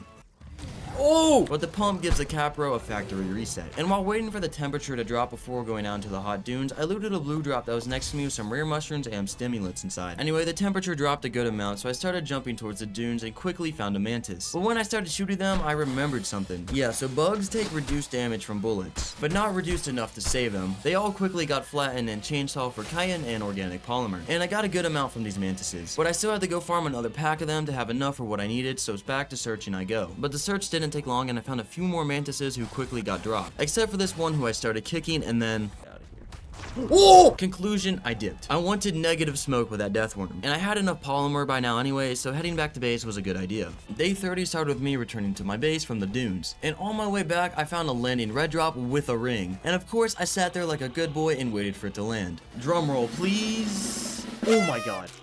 Free chemistry bench. Yeah, the red drops continued to come in clutch. And when I arrived back on my base, I crafted a generator and placed it down in the new room. And right beside it, I also placed the free chemistry bench that I got from the red drop. And later on, while minding my own business farming stone and sand with the Dodic, two pegos squared up on me, a mistake that they paid with their lives. And the stone was then brought to the chemistry bench, and of course now cementing paste was being crafted much faster and more efficiently. And also, once again, I checked out what I needed to craft an industrial forge. And I was missing some paste, ingots, and oil. And I had all of these resources lying around my base except for the oil, which is why I learned the oil rig engram, and crafted not one but 3 of them to make sure I had plenty of oil as soon as possible. I just hope the US doesn't hear about Scorched Earth, because there would definitely be an invasion. So anyway, I got on Mothra and I began flying around the map to search for the closest oil veins. And once I found them, I placed my freshly crafted oil rigs down on them. And after placing all of them down, I came back to the first one that I'd placed and had already gotten some oil. But I still have to do some more paste and metal farming before I'm actually able to craft the industrial forge, so I immediately got to working on it. But by the time I was done with the chemistry bench and put tons of stone inside of it, I still needed some more chitin to actually craft the paste. So I went back into the dunes to farm some chitin, but it was during an electric storm, so I couldn't harvest this arthro with my chainsaw. But I didn't need too much chitin, so after killing some bugs, I just flew back to my base. And I crafted the final pieces of cementing paste that I needed, and I just needed some ingots and some oil to make the industrial forge. But another treasure map had popped into my inventory when I was out in the dunes, so I made my way over to it with Skipper. But halfway into my trip, a sandstorm kicked off, so I placed my tent down and waited for it to end.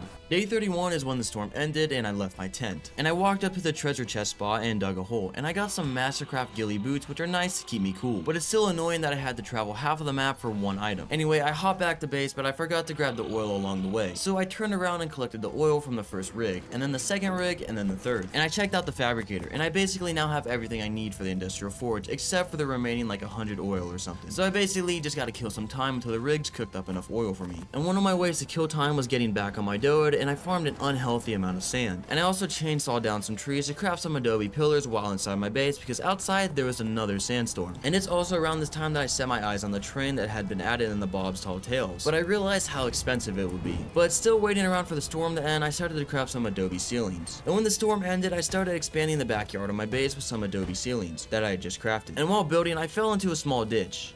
Oh. And I nearly splatted to the ground, but I parkoured my way back onto the plateau. And to make the platform look more realistic, I had to expand with some pillars that go down to the ground. And to avoid any future casualties, I placed railings which allow me to officially call this place my backyard balcony porch thing. Yeah, I don't have a good name for it. But after distracting myself for long enough, I figured that there should be enough oil in the rigs now. So I headed over to them and began collecting. And the first oil rig gave me 50 oil, which means the other two would have around that same number. And that would roughly be 150 oil, just enough to craft the beloved and long-awaited industrial forge. I don't know why I said that so epic. But anyway, I actually got stuck on one of the oil rigs. And when I relogged to get unstuck, the oil rig was deprived of all its oil, ruining my calculations. This is a glitch when you do relog that oil just despawns. So I gotta wait a little bit more. And yeah, the third and last oil rig had a combined 2 oil, further upsetting my calculations once again. Oil disappears if you... Oh, no way. So now I had to wait for about 75 more oil to be produced, which was more time to kill. But my new pastime was crafting some wooden hanging signs and placing them in front of my base. But because it didn't have a snap point, I tried my best to snap it nicely. It did actually look pretty cool in front of my base, but I just don't know what to put on the sign. But someone in chat came up with a name. Sandstorms not welcome?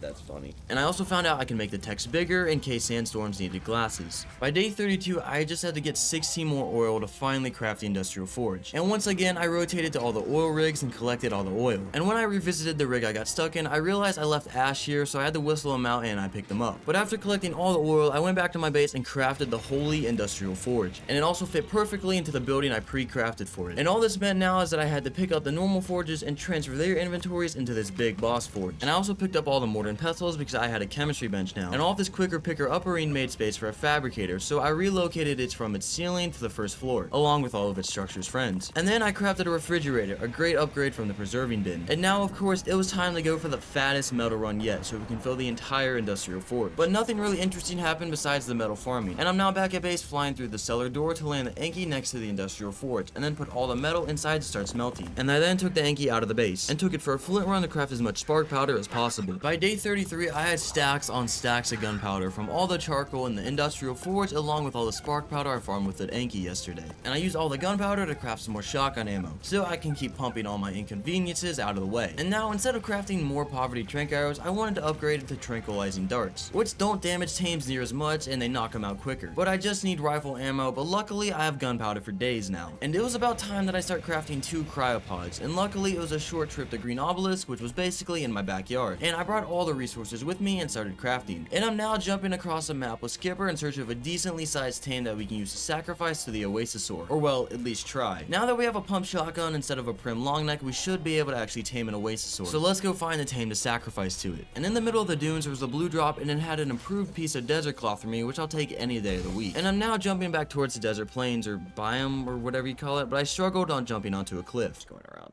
Finding a tame to sacrifice was annoying on the ground with Skipper, so I went back to my base to start using Surf Flaps instead before the end of the day. Day 34 started with me on Surf Flaps, flying around the map looking for a decent chosen tame to actually sacrifice for its essence, in true Aztec fashion. But so far my eyes are set on a Thylacoleo, as I've seen them most in the tutorials on how to actually tame an Oasisaur. But I spent a long time trying to find a high level one, because apparently the higher level the better, I guess. But eventually, because the information regarding the Oasisaur is uncertain and overly ambiguous, I go for the next Thylacoleo that I saw, a level 10. On the bright side, it would get knocked out quickly and tame instantly, so I placed down my trap and picked up the Thyla and dropped it in. And after a couple trank darts, it was out. And I do need to get some cooked prime meat for it, so I killed a racer and put the prime in my industrial grill. And after it was done cooking, I took the cooked prime back to my Thyla and started taming it. And a more than slightly annoying sandstorm comes around now, forcing me to yet again place a tent and then chill inside of it while answering questions provided by my chat. Well, sooner than later, the miserably low level Thylacoleo is tamed, and before killing it, I renamed it to Snacrifice. Not my idea, it was my chat. Anyway, I then chopped it up with my chainsaw, but at least it had a nice steak as its last meal. And I didn't let the hide go to waste, and I also picked up its essence. And before starting the Oasisaur taming process, I collected some stone with my Dodic and a lot of chitin with my chainsaw by killing other bugs in the dunes to make cementy paste. Why? To make a fabricated sniper rifle. Because the vultures that spawn far away while taming the Oasisaur, I'd like to actually shoot them down before they get too close, and a pump isn't that effective for long ranges. I hop on the back of Skipper and travel to the dunes on day 35 in search of some mantis for organic polymer, because that was the last resources that I needed to craft my fabricated sniper rifle. But while searching for the mantis, I found a red crate with 2 metal shields inside, but I despawned them because I didn't need them. And right after the first mantis was found, I bullied them with my kangaroo's kicking ability, and I then chainsaw both the mantis's body for loads of polymer. And right after that, someone in my chat came in clutch with a dono that hyped me up. Oh, Becca, thanks for the dono. But as I was returning to my base from the dunes, the same person donated in chat once again, and it had a snowball effect. I could make a compilation of the donos that ensued from the dunes until I got back to my base. You did not have to do that, man. I really appreciate it. Anyways, I crafted cementing paste with the resources I brought back and used them to make my fabricated sniper rifle. And again, Swerble, thanks for another gift. Honestly, playing 100 days wouldn't be the same without you guys watching and chatting with me and even donating, but don't feel the need to do that. Anyway, after tweaking out on all the donos, seriously, thank you guys again, and the gifted subs, I crafted the ammo for my sniper rifle. Hopefully, I am now ready to defeat or tame the Oasisaur? I don't know, you kind of have to defeat it to tame it? I don't know, let's go tame an Oasisaur. Day 36 began when people still donated, and the most repeated word was thank you. Thank you so much. Another 20 gifted members. Anyways, I crafted a couple more bullets for the sniper and headed out to find the Oasisaur once and for all. And the legend says that with a Thylacoleo, there should only be 3 waves to defeat the essence for. So I found the Oasisaur and landed on it. But when I tabbed out and tapped back in, I accidentally clicked the left mouse button with my Fabry and I accidentally shot the Oasisaur's back. But he couldn't care less and kept on walking unfazed. So I relaxed and locked in to begin the guy's pawn ritual or whatever you call it. And I put the essence in and it began. The first few vultures got clapped by my Fabby aim, but very early in, things got scary when a vulture sneaks in and I struggled to kill it without actually shooting the essence, but I eventually killed it. And now I continued shooting the vultures from out of the sky, but each round the Thylacoleo barely has shown any progress, which starts to make me doubt if I would actually survive all the rounds to come and tame the Oasisaur. Anyway, another vulture got too close once again and I lost a ton of health on it, but I did kill it in time. But regardless of my efforts, another vulture was able to get in and this time put an end to my dream once again. At least a lot of experience was gained from this and I know more about the taming process. So me and chat came to the conclusion that size does matter for taming the Oasisaur, of course. But before going out to tame my next sacrifice, I restocked on shotgun ammo. And I reunited with a racer that I saw earlier on because its size is what matters. And a racer qualified in my eyes. So while on the kangaroo, I began shooting the racer with tranq darts until I went to sleep. But I then had to wait for it to tame because it had an incredible tame rate of 2% per berry. So in the meantime, I went back to my base and crafted even more shotgun ammo because you can never be too safe. Day 37 started with me answering a questionable question. Favorite place to pee? Probably the woods. Feels liberating.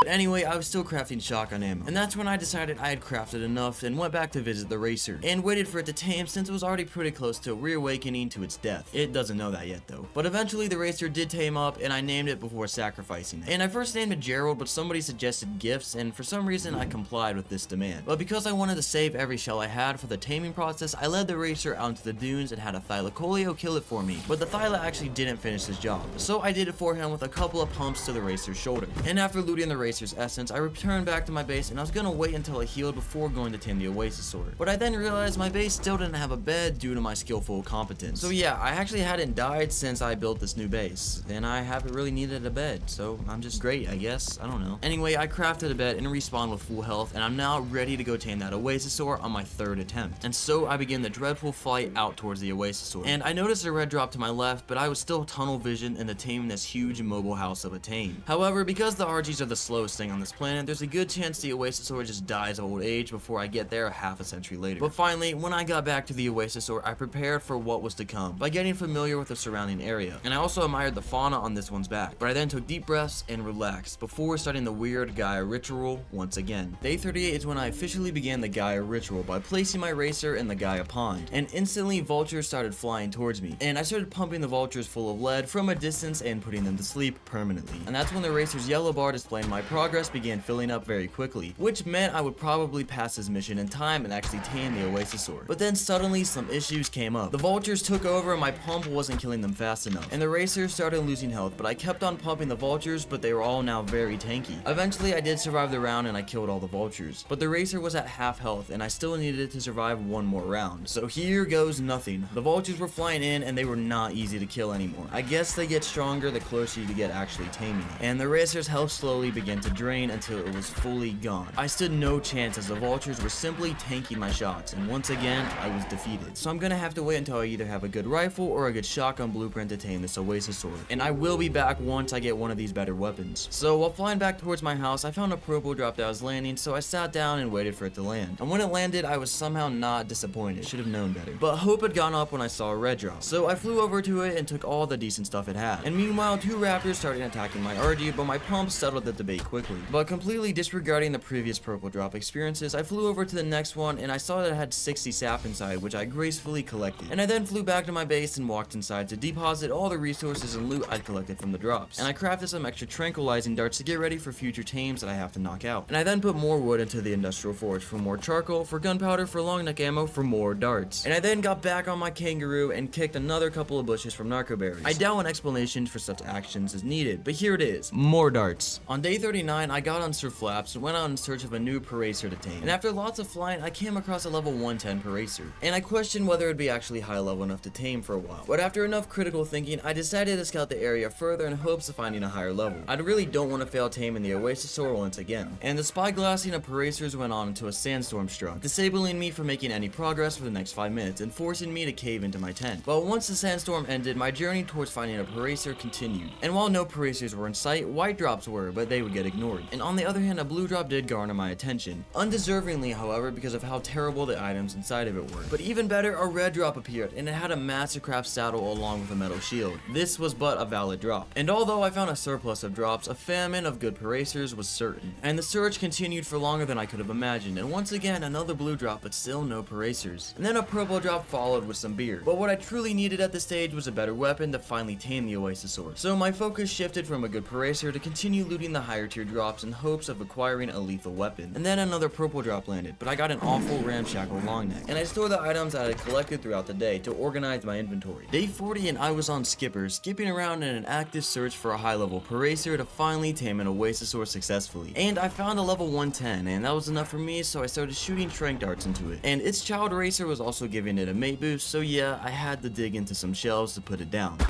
But eventually the Paracer knocked out and I put some berries into it and waited for it to tame. But while waiting, I saw a yellow drop with some Mastercraft saddles for dinos that I would never use. And I also looted a purple drop with some fur. Anyway, the reason I'm checking all these awful drops was in hopes of finding a good weapon to actually tame an Oasisaur. But I'm not really having any luck finding any, so the level of this Paracer is gonna have to carry the taming process. Anyway, while traveling in search of drops, I attempted a very long jump and preposterously assumed Skipper would stick it, but instead I fell short and Skipper took a beating and fall damage. And another purple drop also appeared, so I patiently waited for it to land. And when it did land, it had... See, I'm getting ammo for guns, but like, no guns. And I also had the typical drop that baited me when I got close and it vanished. Anyway, I got back to the Paracer, who is now around 60% done taming. So I had to just keep getting drops. This time a yellow one, and look what it had. That's a slap in the face, man. As soon as the Paracer finally tamed, I went over and pumped it to see how much damage it dealt. I then cryopod it and decided I wouldn't kill it yet, but I would do it later on. And I followed that up with another yellow drop, and it had some organic polymer. I can't even act disappointed at this point. I haven't been fooled twice. This is probably like the millionth time. But I still fell for the millionth and one time to get the C4. As if there's anybody to raid in this vast wasteland where I only find myself stuck on my own. Anyways, I got back to my base and deposited all the trash that I collected from the drops, including some angler gel. Then day 41 came around, and after some flying around, I found a yellow drop with like 2 miserable pieces of barely improved flak. And my travels once again took me towards the green obelisk. And once again, I flew back to my base to deposit the extra items in my inventory. And I then hopped on my Thylacoleo to go throw out my Paracer and kill it to turn it into an angel, because I need its essence once again. But I didn't have a cryo fridge nearby, so I was not able to throw it out. This is a horrible change in wildcard. What were you thinking when you made this? So anyway, the farming for a cryo fridge took off, starting with crystal that I farmed on the pillars that stood tall near my base. And everything else was ready, so I collected the resources and walked over to the obelisk to craft the cryo fridge. And I then tried to throw out the cryopod finally, but I realized that I had to wait a 5-minute cooldown upon first placing the cryo fridge down. But I was quickly distracted from this wait by this purple drop. An excellent way to kill time and probably disappoint myself. But on my way to the purple drop, I spotted a red drop. And as expected, the purple drop kinda sucked, but I had plenty of hope left for the red one. And a couple of hops later, I got to the red drop and found a bunch of metal structures inside of it. I felt scammed, but I still took the items. A yellow drop was also nearby, and when I looted it, I was disappointed once again. And with all hope out the window, I also looted a blue drop. That was so trash, it was completely irrelevant to this video's future, past, and present. Finally, when I got back on my base, the cryo fridge timer had ended, and I could finally shotgun down this stupid Paracer to sacrifice to the Gaia gods to get my precious Oasisaur once and for all. You see, I know I said I needed a better weapon to actually tame the Oasisaur, but I had a hunch that if I tamed a higher level Paracer, I'd actually be able to do it in 2 rounds instead of 3. Day 42 started with Sir Flaps flying towards a yellow drop in search of a better future. And to increase my expectations, the drop wore a glowing red ring of hope around it. But Ark betrayed me once again in a fully expected manner, and the drop was a disaster, just like like my upload schedule. Anyway, I spotted another drop, but Sir Flaps was out of breath and we had to land for some rest. But I eventually kept getting closer to the red drop, and when I finally got to it, I was shocked to find out that it actually gave me an improved pump shotgun. Improved by 5%, that is. Dude.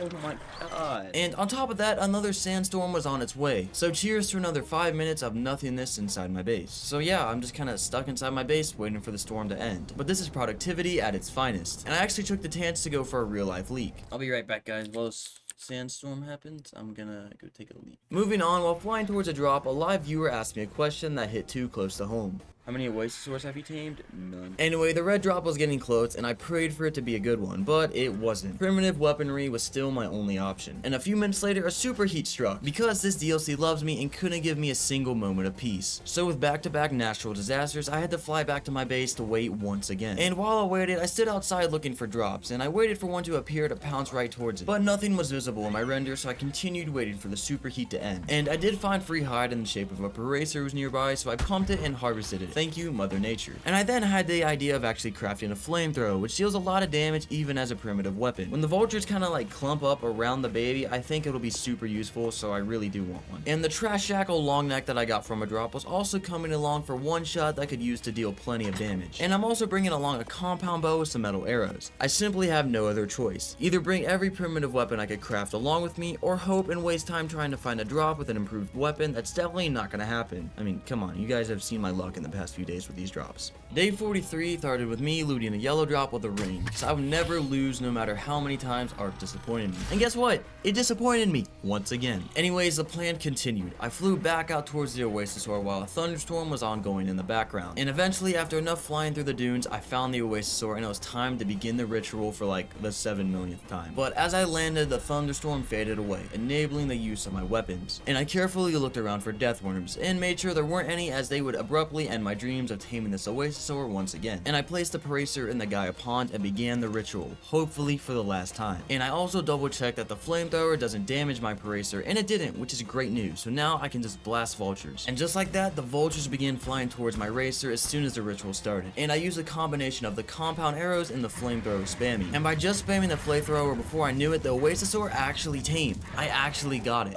And since this paracer was higher level, I only had to use it with 2 rounds. So that might have been the key to success, but whatever, I'm using my weapons. After that, someone logged into my live stream and suggested that I name the Oasisaur Master Uguay, and I gotta agree with that one. So as soon as it became a tame, the Oasisaur ditched its legs and took flight. No wings needed, physics go out the window because now this thing can float. Seriously, how does this fly? Can anyone explain this in the comments? But just like that, I floated all the way back to my base. And on my way back there, a sandstorm hit, which really slowed me down. But me and Uguay were unbothered by the fact, and I just kept hovering towards my humble abode very, very slowly. Seriously, I cannot understate how slow these things are. But finally, back at base, I crafted a plant pot and placed it inside the Oasisaur to feed it 25 food. Because once the Oasisaur tamed, it went down to 0 food. And to feed it, I have to shovel bushes and trees to fill with plant pots and then actually feed it to the Oasisaur. And the larger the tree, the better Oasisaur's food bar responded. I don't really know why these things eat plant pots, but I guess they do. And as painful as the process was, it was mandatory to keep this Oasisaur well fed and alive. And because after all I went through the taming, I wasn't gonna let it starve. So I traveled around the wasteland digging trees to fill lots of plant pots to keep this hungry tree muncher well fed and happy. Day 44 started doing hops on the kangaroo to return back to my base from filling a bunch of plant pots to feed the Oasisaur, and all of my efforts barely lifted its food bar, which meant I would return to shoveling down trees to fill more plant pots. And I had to get rid of all the bushes that surrounded the trees to make sure the shovel didn't dig into the bushes, because the bushes were actually a lot worse in terms of feeding this Oasisaur. And one of the trees I dug up was actually an extra large tree, and it increased the Oasisaur's food by 1,000, so I'm gonna need to dig up a lot more of those in the future. And although it was decently fed by now, I went on one last trip to bump up the food bar a little bit higher so I could truly relax. And the idea of this thing starving would otherwise haunt me at night. And so the shoveling of trees continued to fill my plant pots. And this beautiful process was brought to a halt by this L weather called a sandstorm. When I finally returned, I fed the Oasisaur all the pots I farmed. And its food bar filled up to about 75%, which is enough to lower my anxiety and fear of the Oasisaur loss. And moving on, I started to farm wood with a chainsaw. And I then placed all the wood into the industrial forge to make more charcoal that would later be turned into gunpowder. And then more wood farms ensued right after that, because I'm gonna need a lot of gunpowder. Basically, I'm gonna take on the entire wyvern trench to finally acquire some wyvern eggs. And if you don't know how I'm gonna do this already, I'm basically gonna slap turret towers on the back of the Oasis store and then just go in guns blazing. It sounds like a stupid idea, but I'm an American and you should never doubt me.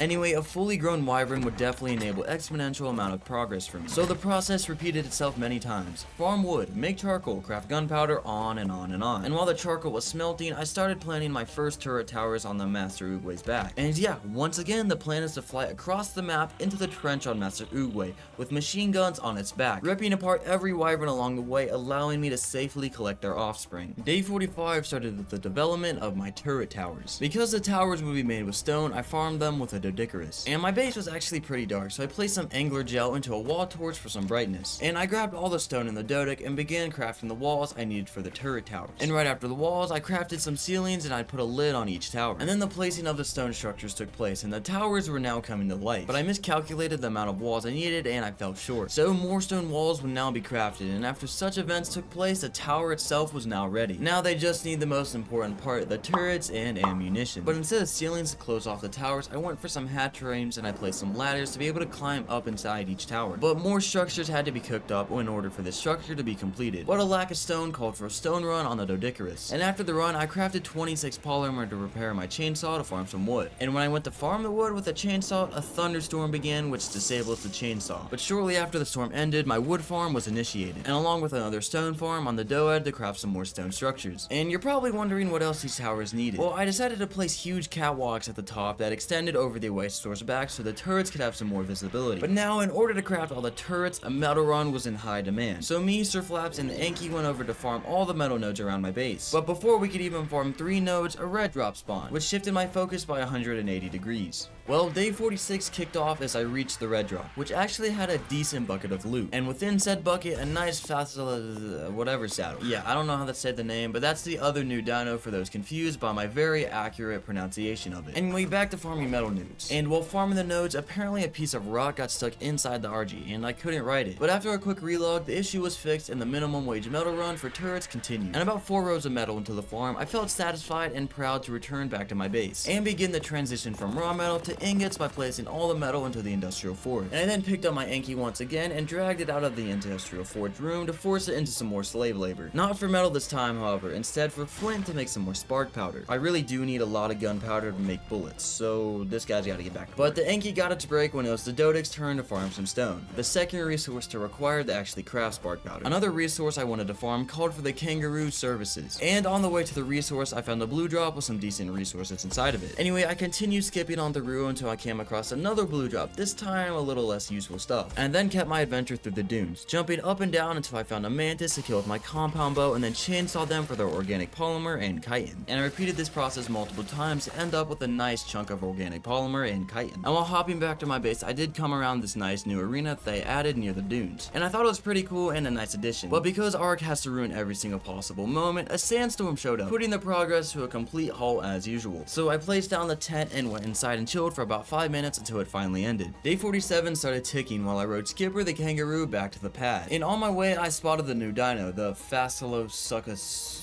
I don't know yet. It was cool, but I wasn't interested yet. And I then found some more mantis, and I couldn't say no to more free polymers, so I splatted them with my arrows, which do a great deal of damage to these bugs. And my chainsaw skinned their exoskeletons that will soon be recycled into turrets. Returning to my base soon turned into just farming more bugs for the entire way back. And I was even testing the amount of chitin other bugs gave besides mantises like arthropleuras and scorpions. And while the storm was on its way, I started chainsawing down some arthros, one after another, doomed to my combo, basically one-tapping anything. In fact, the farm went on to the chainsaw snapped in half. Now that's the sound of enough farming, and the road trip back to my base finally did begin. When I got back to my base, I had a different and great view of the gentle giant Oasis sword just vibing there next to my base. And all the spark powder and charcoal was now turned into gunpowder, and I relocated it into the smithy in preparation of a marathon of bullets that's about to be crafted. And that's when another sandstorm hit. hit. But I was feeling rebellious and didn't care. I wasn't gonna be stopped by this stupid storm. And honestly, did they even read the sign I put out front? So anyway, I got on the doed and just kept farming stone without a care in the world. And through an amazing display of genius design and architecture, I opened my windows to the chemistry bench to begin the transfers to stone more quickly that I farmed. And the stone, along with the chitin that I farmed, created cementing paste, which would be placed in the fabricator to craft 5 auto turrets. And the best part about auto turrets is that they could be converted into heavy turrets once I get to level 100. But they're honestly kind of expensive, so I don't know if I will actually do that. But later, when I tried climbing up one of my turret towers, I realized it was impossible to climb to the top. Perhaps my official design failed via testing and I've suddenly demoted to a draft. But worse than not being able to climb up the tower, I was not able to place the turrets on the Oasis sword. So I'll have to go into my settings later to fix that. But that wasn't enough bad news yet, so Wildcard dropped another superheat on, but I can survive in my base. So after making some more electronics, some more auto turrets were crafted before the end of the day.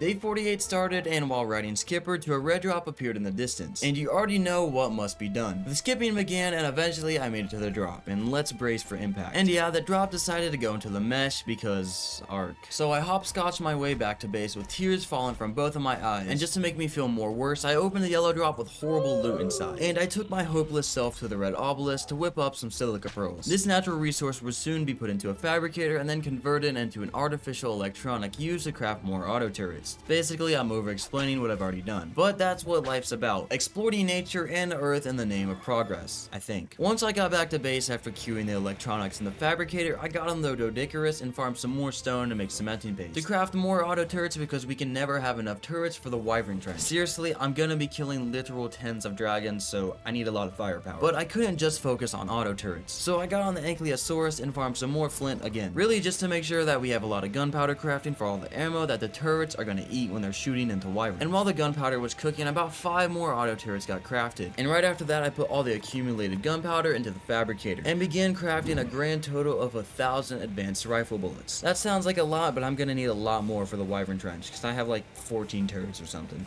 On day 49, I'd fixed the turrets being able to place on the Oasis sword, and it now worked. But instead of placing them all down, I first focused on crafting the ammo for them. And in the fabricator, I began cooking all of the ammo. And well, it would go on for a while as I had an entire Wyvern Trench that I had to obliterate. And this meant my metal was slowly being drained constantly, so I got on Sir Flaps and picked up the Anky and then got to work again. And I started swinging on every metal node in my way until a sandstorm hit, bringing the farm to a 5-minute halt. But when the storm ended, I spotted a red drop with a ring in the distance. So I flew right at it, and it had a good compound bow as well as a better Rex saddle. And after the fact, I decided I would head back to base as I had enough metal. But on my way, there was a yellow drop which I looted, and it contained a Journeyman Lymantria saddle, which was nice, but I'll probably never use it. Anyway, when I got back to my base, I dropped the Anky into the industrial forge room and started smelting the metal. And I collected all the auto turrets and was about to start placing them until I remembered I was missing a generator to actually power them. So I grabbed one and placed it down inside one of the towers. And I placed the first turret and gave it the proper settings. And then I started placing more of the turrets. But the range from the generator was barely reaching it properly. So I went back inside to craft another generator in the fabricator. And I then stood in the middle of the Oasis store's back and placed the metal one by one for the generator to sit in and reach all the turrets that it needed. Sooner than later, all the towers had auto turrets on them on each catwalk, covering all the angles, and I was pretty much ready for war against the Wyverns. So I flew up on Sir Flaps and took a moment to admire the absolute offensive war artillery masterpiece that I just improvised and now placed on the back of this Oasis sword. Then day 50 came along and I began collecting all the ammo that was now crafted in the fabricator and distributed them into the turrets. And because I couldn't carry the massive amount of ammo that I crafted all at once, I put it all into Sir Flaps, who could carry them all easily. And as per usual, a yellow drop with a ring was landing, and it was a valid enough reason to abandon all plans, and to my surprise, I actually got a nearly capped Daedon saddle from it. Anyway, I then wanted to make an industrial cooker, because the Wyvern Trench is really hot, so I do want some medical brews to actually stay alive. So I crafted the last bits of cementing paste that I needed and tossed all the oil into the fabricator, but I was still missing about 100 cementing paste and 100 metal ingots. So I tackled the paste issue first, by hopping on my Doedicurus and crapping bits of stone laying around my base. And that alone was enough for 100 paste. And the industrial fort had also smelted enough ingots that I needed. And just like that, the industrial cooker came to life. So I went over to the lake in my base's backyard right next to an obelisk, and I placed a stone pipe intake. And then closer to my base, I placed a metal water tank which was irrigated by a pipe. And this was a mandatory process to be able to place the industrial cooker in the comfort of my back porch while also being irrigated. And I wasted no time in putting the cooker to use. So I placed some tinto berries along with narcotics to make my first medical brews. And I can now heal quickly whenever there's an issue. I didn't put enough in, however, so me and my kangaroo got to work by farming bushes around the base and keeping all the tinto berries and a few of the narco berries. And just like that, hundreds of medical brews were now being made, as well well as some more ammunition for the turret towers. And when I felt I finally had crafted enough ammo, I placed it all into surflaps, and parked them right on top of the Oasis store to start filling up each turret with a balanced amount of ammo.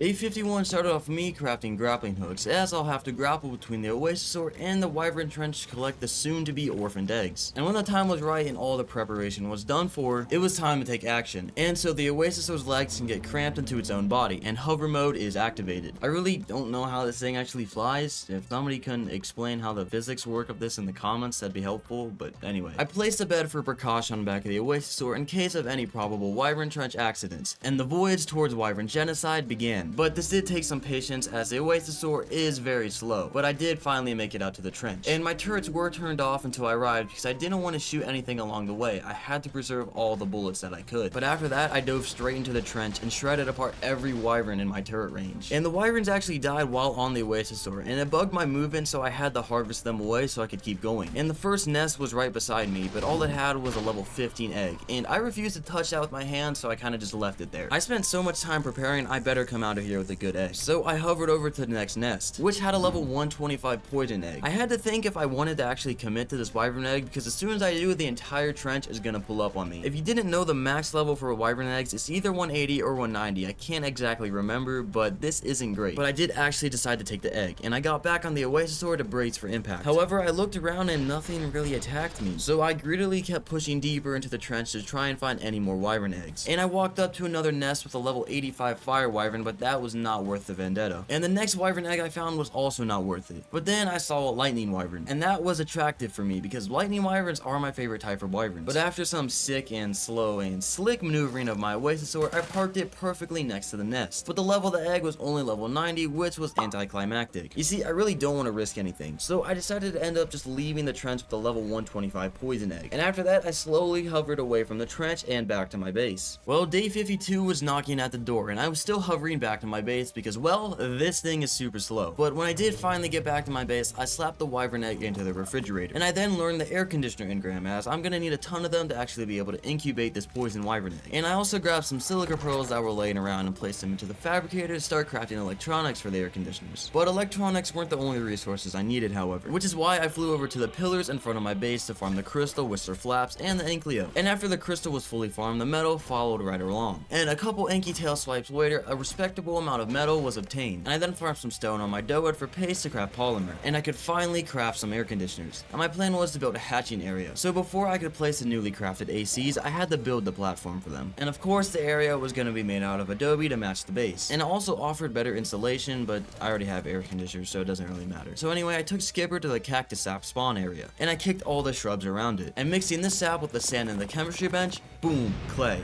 You already knew that. I don't know why I made it so dramatic. But anyway, after that, I could actually build some of my adobe hatching area. So I then brought all the resources together, and I started crafting some adobe ceilings that would snap right off to the current part of my base. And a couple of pillars and ceilings later, the area started to come to life. And then day 5-3 hit. I was building a fence with adobe railings that I crafted up to block future hatchlings from wandering around on their own in the wasteland. Or better yet, to stop anything from the wasteland getting into the daycare. But then not much else happened for a little while. It was just me and these railings being placed down. And I also placed some ramps to make sure it was easy to actually walk onto the platform. And better yet, I built walls around the platform, which eventually turned into the bottom part of a cozy basement. But this would actually be where I'd place the air conditioners. Anyways, outside my base there was a thorny dragon who I quickly tended to. And right after that, I moved the generator that was in the industrial forge room to my back porch. But its range only covered about 1/4 of the hatching area. So I grabbed the air conditioners and placed them within the generator's Bluetooth range. And I then dropped the poison wyvern egg into the corner, and with the air conditioners warming up, the egg quickly incubated and hatched. And instantly a debate for the wyvern name launched, and the winner was Barf. Really charming name, I know. So I patiently waited for its imprint interval to end, but it said it wanted wyvern milk. And I wasn't trying to do all that for Barf, so I just put him in a cryopod and threw him out, as that's supposed to actually reset what they want. But Barf was a persistent, determined, spoiled brat who kept asking for rich wyvern milk. And I actually threw him out like 10 times to no avail. But I would eventually learn that Wildcard actually made a patch recently, and this patch included that if you put babies in a cryopod, they no longer reset what they want for imprint. Come on, man, who asked for this update, dude? This just makes my life a lot harder, because now you actually have to get what they want. On day 54, I returned back to the central cave. The same caves that caused me a whole lot of trouble when I was trying to get some crystal like 50 days back. But I was now prepared with good armor, medical brews, and a compound bow to actually get the artifact this time. And the bats that I had to deal with were dealt with pretty quickly via metal arrow treatment. And I slowly kept walking downhill deeper into the cave until I found the artifact. Yeah.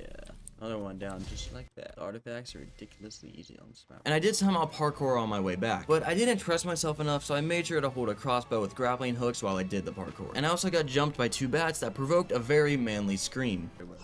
Oh! And I then realized that I cryopoded my kangaroo before going into the cave, and I now have to walk all the way back to my base, because I don't have a cryo fridge nearby to actually throw the cryopod back out. Once again, another L change from wildcard. But to make the foot travel back to my base even worse, a sandstorm hit to delay my return an additional 5 minutes. But when the storm ended, I grappled up on a pillar and parachuted off towards the base. And it took me so long, in fact, by the time I did get back, the wyvern was actually nearly fully grown. I'm not gonna imprint this dude since I'm just gonna use it to like get another better wyvern, because who wants to use a level 125 named Barf? So anyway, I threw out Skipper from his cryopod and I pumped the raptor that somehow got into my camp. And at the same time, the wyvern decided to venture out into the wasteland, so I cryopoded him to replace it back in my base. But now that I had the second artifact, I had to make the second artifact pedestal to proudly display it in my base. And I also got some metal behemoth gates that I looted previously in drops. And I placed them out in my base to demolish them for the tons of resources that they actually give. But with the boy Barf now fully grown, I rode it towards violence as its first act as an adult by killing a Paracer for hide. But I quickly then parked him back at base so he could peacefully heal a little bit first because he was super low. And I also put some Tinto berries into my boy Ash to make sure his belly was full, and I then put him back on my shoulder before the end of the day. On day 55, I got on Barf and started flying out until I found a Morella top stuck in between the ruins, so I clapped it for some free hide and prime meat. And I then collected a couple of notes for the wyvern to gain some experience. And with the wyvern's newfound levels, I felt confident enough to take it back to the wyvern trench and search up some better eggs. So I then found some more nests, but the wyvern levels actually sucked. That is until I found a level 150 fire wyvern egg, which of course I yoinked.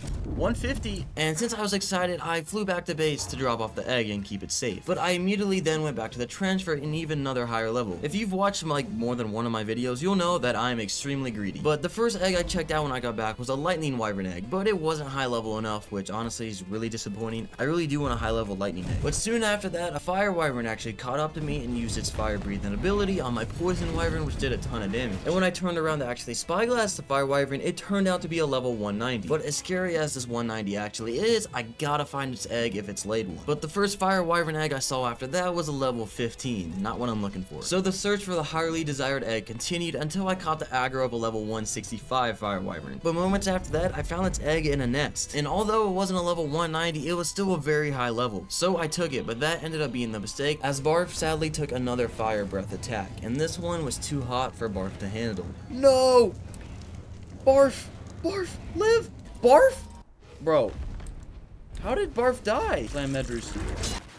After Barf's tragic demise and my tragic demise, I respawned back at base. And I grabbed some medical brews and hopped on the back of the Oasis to bring war to the fire wyvern and get revenge for Barf. I have no other way of getting my stuff back, so I gotta fly this slow thing all the way back across the map. But when I finally arrived, the wyverns were wreaking havoc on other innocent creatures. But I put an end to their abuse with the auto turret treatment. And as soon as the wyverns went to permanent sleep, I stepped off the Oasis to loot my body. And with justice served and the 160 fire wyvern egg back in my inventory, I could happily return back to the crib, just without Barf. But at least I got 2 fire wyvern eggs before we died. Day 56 initialized with me arriving back at base after a long and slow return with the Oasis sword. Seriously, I actually hate flying this thing, it's so slow. But I started hatching the fire wyvern egg when I got back, and the search for more eggs came to a halt due to Barf passing away, so I'm just gonna have to deal with these 2. But for now, I sat in front of the egg watching the incubation bar quickly go down until it hatched. And the first thing that it wanted for imprint was wyvern milk. And by now, you know I can no longer get that wyvern milk because I don't have a fully grown wyvern anymore. And the cryopod glitch also doesn't work, so I'm actually forced to get wyvern milk now if I wanted to imprint it. So I got back on the dodeck and started farming some stone to make gates that I would need to actually make a wyvern trap to actually get the wyvern milk. Wyvern milk is simple to acquire, but really annoying to actually do. I first gotta trap a female wyvern and then knock it out and then get its milk. It's a lot easier said than done. And because I was actually lacking some cryopods, I still only had 2 that I crafted like 30 days ago, I took the resources that I needed to craft some more over to the obelisk in my backyard, and there I crafted a good amount. But back in my camp, a Paracer mistakenly wandered into the wrong alley and got packed up for trespassing. And meanwhile, the other fire wyvern was now hatching, and when the imprint timer ended, it wanted a cuddle. So I hugged it, but it only did about 5% imprint, which wasn't fluent enough to actually imprint it before it was fully grown. So I went into the settings to try and fix that. And after fixing the settings, I threw out the wyvern from the cryopod, but of course it asked for wyvern milk still, which meant both wyverns now wanted milk, leaving me absolutely no other option than to keep farming stone on my Dodecarus and make a wyvern wyvern trap. But after some farming, I wanted to give the level 150 fire wyvern a name, so I threw him out and called him Blaze. I'm actually gonna raise this wyvern since I'm gonna use the 165 as my main wyvern, so I'm gonna actually use this wyvern to get the milk for the other wyvern, and I'm just yapping now, but yeah, that's my plan. Anyway, the farming then continued, and this time a chainsaw for wooden thatch, the final piece of the puzzle to craft up a wyvern trap. On day 57, I placed down a stone behemoth gate, but I actually crafted it and then I immediately demolished it because I wouldn't need it. Behemoth gates were updated in Ark Survival Ascended to no longer have tops to them, they're just two giant pillars that you can put a gate in. So I think you can see the problem with my plan. A wyvern can literally just fly out, and it took me actually crafting the gate to actually realize this. So anyway, I decided to opt for crafting ceilings and pillars, and I also repaired my desert cloth armor, and more importantly, I put my cowboy skins back on. But before getting back to crafting the trap, I headed out with Skipper to shovel some trees and put them in to feed the oasis ore because his food was starting to run low. It did just journey across the map and back, but it still wasn't enough, so I went back for a second round. And while digging the dirt, a yellow drop of the ring started landing near me, so I stood next to it and waited for it to land. But all it had was some metal structures, which is free metal, but like, come on, give me something cool. But just after that, another ringed yellow drop came down, and this one gave me an Ascended Lymantra saddle, which is nice, but still never gonna use it. Anyway, finally when I got back, I put the plants into the oasis ore, and its food bar went up to nearly max, so that's gonna be enough. After that, I got on Blaze the wyvern, who was now fully grown, and started killing some Morellatops to give it some free levels. It didn't have very much imprinting stat at all, but like, hey, I'm back on a wyvern. But Morellatops weren't gonna provide enough levels, so I went out in search of Explorer notes once again. And it wasn't long until I found a ruin with an Explorer note that gave the wyvern 8 levels. I'm back at base, I refilled my canteens at the Bluetooth irrigated pipe. But I also changed my plans with the power of laziness once again. You see, instead of making a trap for the wyvern, I decided I'm just gonna go out there with my oasis ore and kill them. But if you have any experience on Scorched Earth, you should know that you actually have to like knock out the female wyvern and get the milk. But there's this thing called an alpha wyvern. If you kill it, it gives you a lot of milk. So basically, I'm kind of just relying on one of those being in the trench. And yeah, only one of them spawns at a time, I'm pretty sure, and they're very rare, so I just gotta hope that it's over there. So I started hovering over to the trench before the end of the day. Day 58 creeped up on me, and here I was at the wyvern trench looking for an alpha wyvern to lead back to the oasis ore, who had an arsenal of auto turrets waiting to deliver it the smoke. And like I said, alphas are actually really rare, and the first half of the trench had none of them. But I did see an egg, and curiosity forced me to check out its levels. And I appreciate said curiosity, as the egg was another level 165, so of course I finessed it. And to make things even better, an alpha wyvern was spotted with my 2 eyes, and it was in the middle of a bunch of other wyverns, but all I had to do was get it and its alone attention. But I'd have to wait a little bit because a sandstorm was just about to hit, putting a pause to the entire situation. So after 5 minutes of hermiting in my tent, the storm ended and I got back to work. I floated above the trench and used my shotgun to actually snipe the alpha and get its aggro without calling the other one's attention. And this tactic actually worked, and the alpha immediately started to fly towards me. And that was a big mistake for it, as it was charged with death and rewarded me with a bunch of dragon milk. So on my way back to base, I flew to a red drop that was inside the mesh. I love art. Also, I left the oasis ore out there. It'll be fine. It has like 14 turrets protecting it. Anyway, right after that, a yellow drop with a ring landed, and it had a couple of saddles and the most useless piece of garbage in Ark's entire existence. A disgrace to the Glock community. The pea shooter pistol is a fabricated piece of trash. Well, anyway, I arrived back to my base and began relaxing. Well, not really relaxing. I crafted and placed a preserving bin because wyvern milk cannot be stored in refrigerators for some reason, and I didn't want my milk to spoil inside the wyvern. So in the preserving bin, the milk lasts just over 4 hours, which is good enough for now. But I also crafted a barrel, which was newly added either in the Bob's Tall Tales or it's just new Scorched Earth. But basically, if you seal this up, it's supposed to have really good storing capabilities. But the problem is, when you do actually seal it, you can't access it and see how long stuff's gonna last. So I'm just gonna put a few pieces of milk in there for the future, and hopefully if I need it, it's gonna be there. Anyway, now that I had the milk, I got back to the reason the side quest even started. The wyvern imprinting. I launched the 165 fire wyvern out of the cryopod and basically just poured the milk down its throat. And all that for 9% imprint boosts.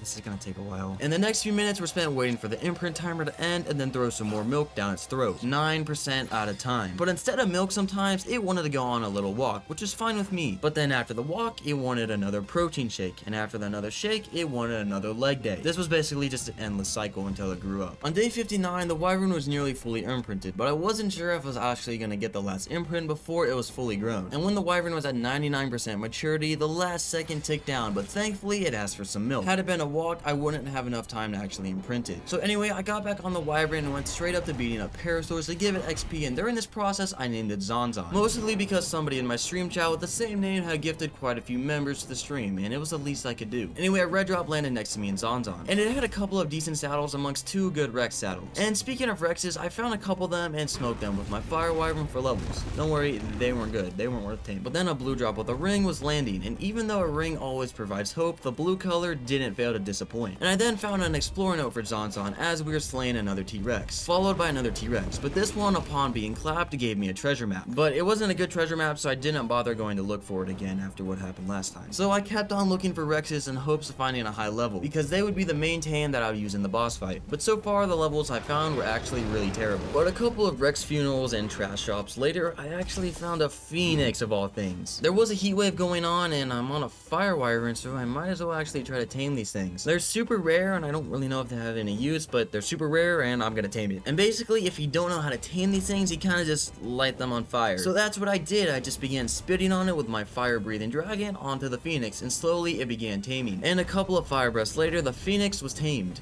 Yes, we got it! Why did I tame it, you may ask? It's kind of cool to have. Anyway, I then whistled it to follow me back to base. And because it requires no saddle, I was able to mount it. But its excessive heat and my health dropping very quickly. And I was about to call it Kentucky Fried. The fried with a PH like the PH in Phoenix. I know, I'm something of a Dave Chappelle myself. But then somebody dropped a dono in chat, and money is more important than a sick joke. So I called it genetically modified KFC. But just to be clear, Kentucky Fried would have been iconic. Anyway, after some quality time together, like looting drops and burning paracers for fun, someone in the chat suggested that I do the following.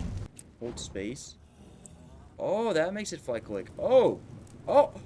What? So yeah, these things are actually rockets. Maybe there's some utility in the Phoenix after all. I kinda just thought they're like trophy pets. Day 60 started off by crafting narcotics and gunpowder. The same thing Escobar was doing in the 80s, but I'm doing this legally, because I'm the only one in this world. Anyway, I also made a large bear trap and grabbed a couple of metal dino gates. So it's time to start building my army of Rexes. So I got on my fire wire and began searching for some high level Rexes. And of course, killing all the trash Rexes is mandatory as it spawns in some fresh ones. But that wasn't all. But one of the presumably average Rexes proved me wrong by dropping an Ascended treasure map at the time of his death. So I quickly returned back to my base and grabbed my shovel and activated the map. And I sprinted towards the digging area location and dug, and guess what I got? A 930 armor riot leggings with 250 durability. Although the durability is below the median, the armor is actually freakish, dude. Anyway, I also had an apprentice treasure map that I figured I might as well dig up since I'm already out here. But after opening it, I quickly regretted doing so. So I continued my T-Rex murder rampage, while waiting for the good ones to actually spawn in. But sooner than later, one actually did spawn in. Oh, 140. So I placed down my unbreakable and inescapable maximum security 4-gate trap and locked the 140 inside. And I followed that up with a bunch of tranquilizing darts to its forehead until it started counting Ovis. But a poor vulture also got a metal arrow in its skull for simply being a vulture, and I hate them. And they were the reason that it took me so long to tame an Oasasaur. Anyway, the T-Rex would actually take a while to tame, so I went back to my base to drop off the items I got from the drops and treasure chests. And I then refilled my canteens and got on my Wyvern to kill an innocent racer for some prime to actually tame the Rex. Right in the middle of taming the Rex, 2 things changed. First, a sandstorm hit, and then day 60 turned into day 61. Crazy, I know. But anyways, name a better way to start a new day that's not locked inside my tent waiting for a sandstorm to end. I love Scorched Earth, and I love Ark. But it wasn't that bad. After the T-Rex tamed behind the scenes, I checked its very average stats and then cryopoded it and flew back to my Adobe establishment where I call home. And name ideas started flowing into the chat for my first Rex, and I went for Meteorite. What does a meteor have to do with a Rex? Well, let's just hope Meteorite over here doesn't get his tiny hands on a history book. He won't like what he sees. Anyway, quickly after giving the Rex a catastrophic name, I farmed narco berries with the kangaroo to craft more narcotics for more darts, because Rexes need way too many darts to fall asleep, and if you don't know, you need 2 Rexes to breed, not just 1. So the process restarted because I'm an extreme levelist, and I removed every low-level Rex from the face of this earth in hopes of finding the next high level for my future army. But to no surprise, the outstanding are always heavily outnumbered by the average, so finding a good Rex meant killing thousands of trash ones. So if you think you're special, sorry, you're probably just a low-level Rex. And one day, a fire wyvern in the shape of life will come for you in 1 fire breath and it will erase you from existence forever. Unless you pick up your act and level up, that is.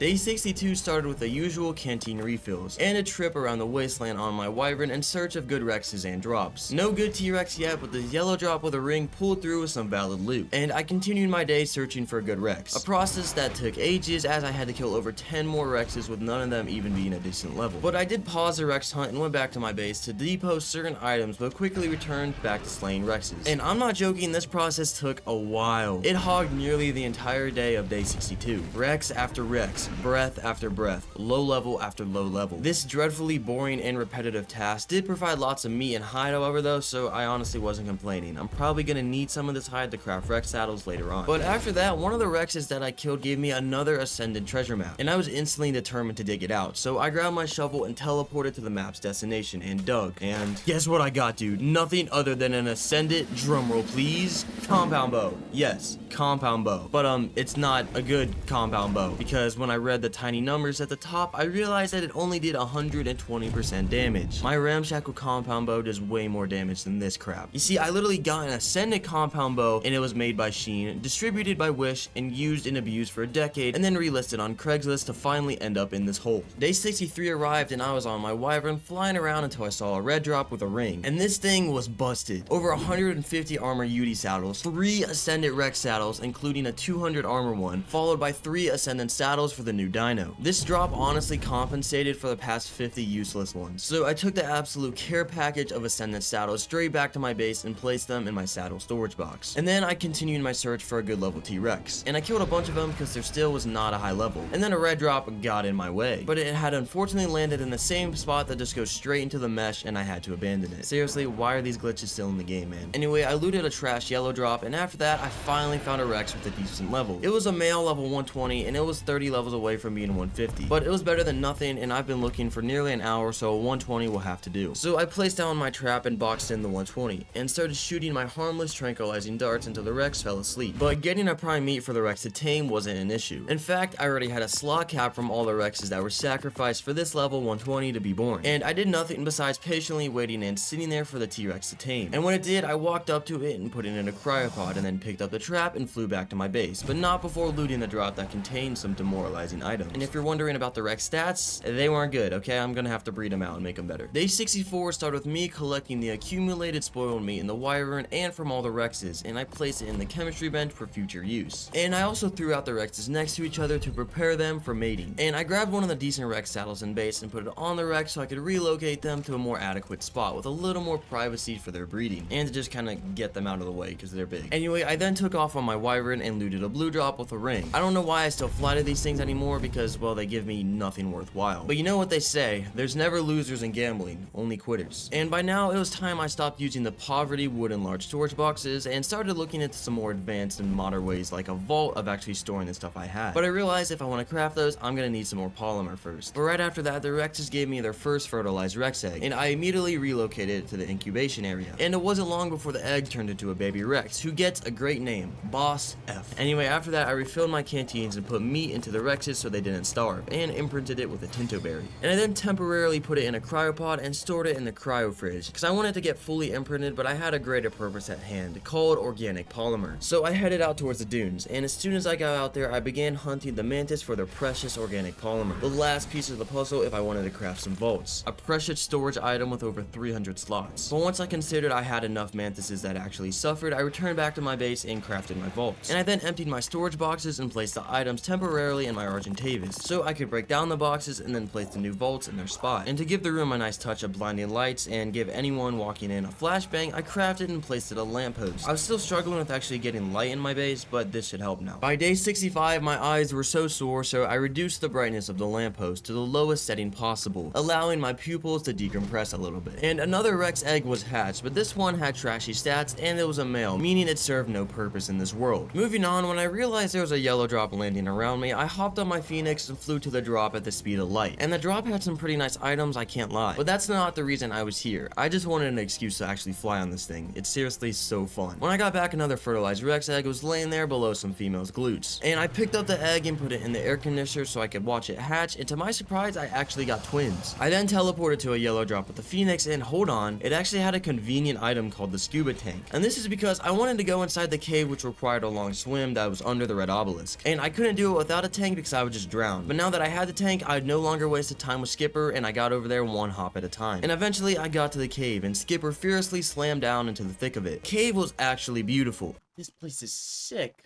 What?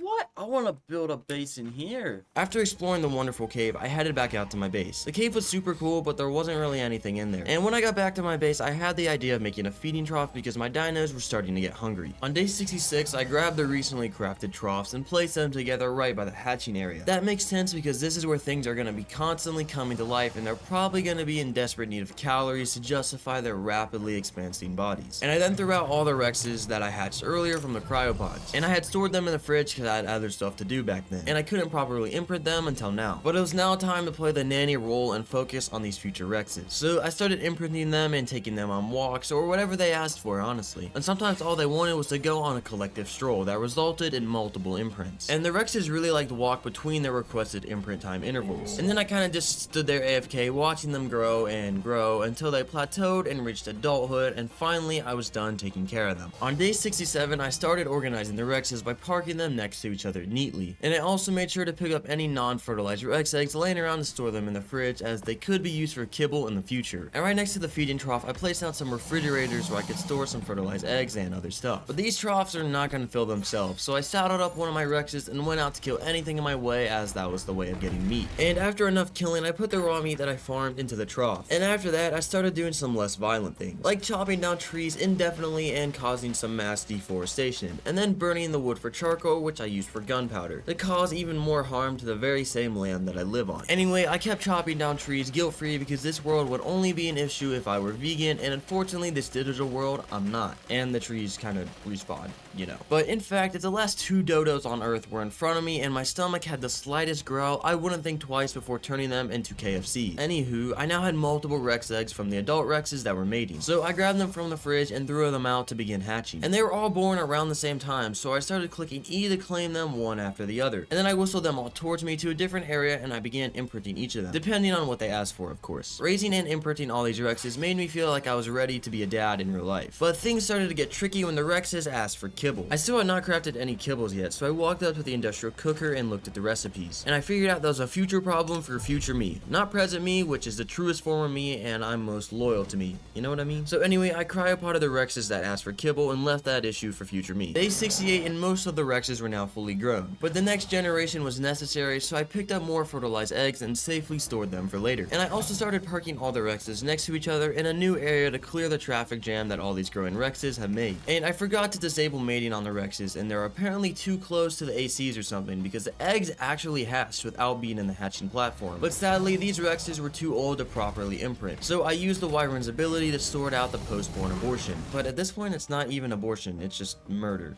But this is my world and my rules, right? Anyway, you can always rely on me flying towards any yellow drops in my render distance, and completely abandoning any ongoing tasks to fulfill my gambling addiction. So I opened that yellow drop, and that was the same moment my passion for gambling died. I mean, who was the guy who thought a drop with a ring should have ammunition for Ark's worst weapon? The most useless attachment for a weapon ever invented, a useful saddle for a useless dino, and a couple pieces of shadow stake so I can get rid of sway when intensely aiming at dinosaurs. Anyway, then ensued 5 minutes of flying around the dunes, and guess what? A sandstorm came in. Who's hyped for 5 minutes of camping in a tent? Nobody. Day 69 started, and I'm still out in the dunes trying to find a high-level Facilosuchus. But as if the sandstorm I just experienced a few minutes ago wasn't enough, Ark sent another one, just to give me another 5 more minutes in my tent to ponder about life. But after that, the search for the new dino went on for too long, so I took a break by feeding my drop opening addiction. This time, a red drop with the items that were truly worth a million face palms. Back to the dunes and back to Spyglass and the new dino indefinitely over and over until I finally found a high level enough worthy to be tamed. You see, to tame these things, you kinda gotta like blow them up out of the ground, then ride them, and then smash them into rocks to knock them out. It's a really weird but cool mechanic, but it's actually really hard to do, I found out. So I then walked up with C4 in my hands and slowly creeped up to it. But I then miserably failed to keep my presence hidden, and I infuriated the new dino, forcing me to tactically retreat back to my wyvern and float into the air until it buried itself once again. And then once again, I tried placing the C4, but failed for a second time. time. But you know what they say, and it's said for some reason, the third time was indeed the charm. I confidently walked up to the Facilasuchus and successfully planted and detonated the C4, which triggered the taming process. But for some reason, it dismounted me. And again, I waited for the thing to bury itself in the sand once again and go for a fourth try. And the fourth try wasn't the best, but it did expose me to what the dino's new remarkable abilities are. After sinking into the sand dune, I sprinted out and got back on my wyvern, when the stupid thing dug itself into the sand for the 5th time and I ran back towards it. And I exploded the C4 and began taming it again. And this time I rode it for a very long time, but I still didn't tame it, and it canceled my domestication process by dismounting me halfway. So I quite frankly gave up and packed up and moved on. I really do want to tame one of these things though, because like it may or may not be in the thumbnail, so I don't know yet. On day 70, a yellow drop of the ring landed and the items were extremely disappointing. And I then flew back to my base to deposit said items and refill my canteens. And I made sure I had some C4 and began flying right back out to the dunes in search of a new dino in hopes of taming it on the 97th attempt. And when I found the first buried Facilasuchus, whatever, I landed right next to it. And I killed the Multiplier next to it and C4'd where it was buried. But things didn't go too well, so I got back on my wyvern and hovered about it waiting for it to bury itself again. And when it dug back into the ground, I went to C4 it but failed again, so one more time I'm gonna have to wait on my wyvern for it to rebury itself. And then the third time I tried to place the C4 but failed once again. It just kept seeing me before I got even close enough to actually detonate the C4. On one of my peculiar attempts to actually tame, the game threw me into the mesh.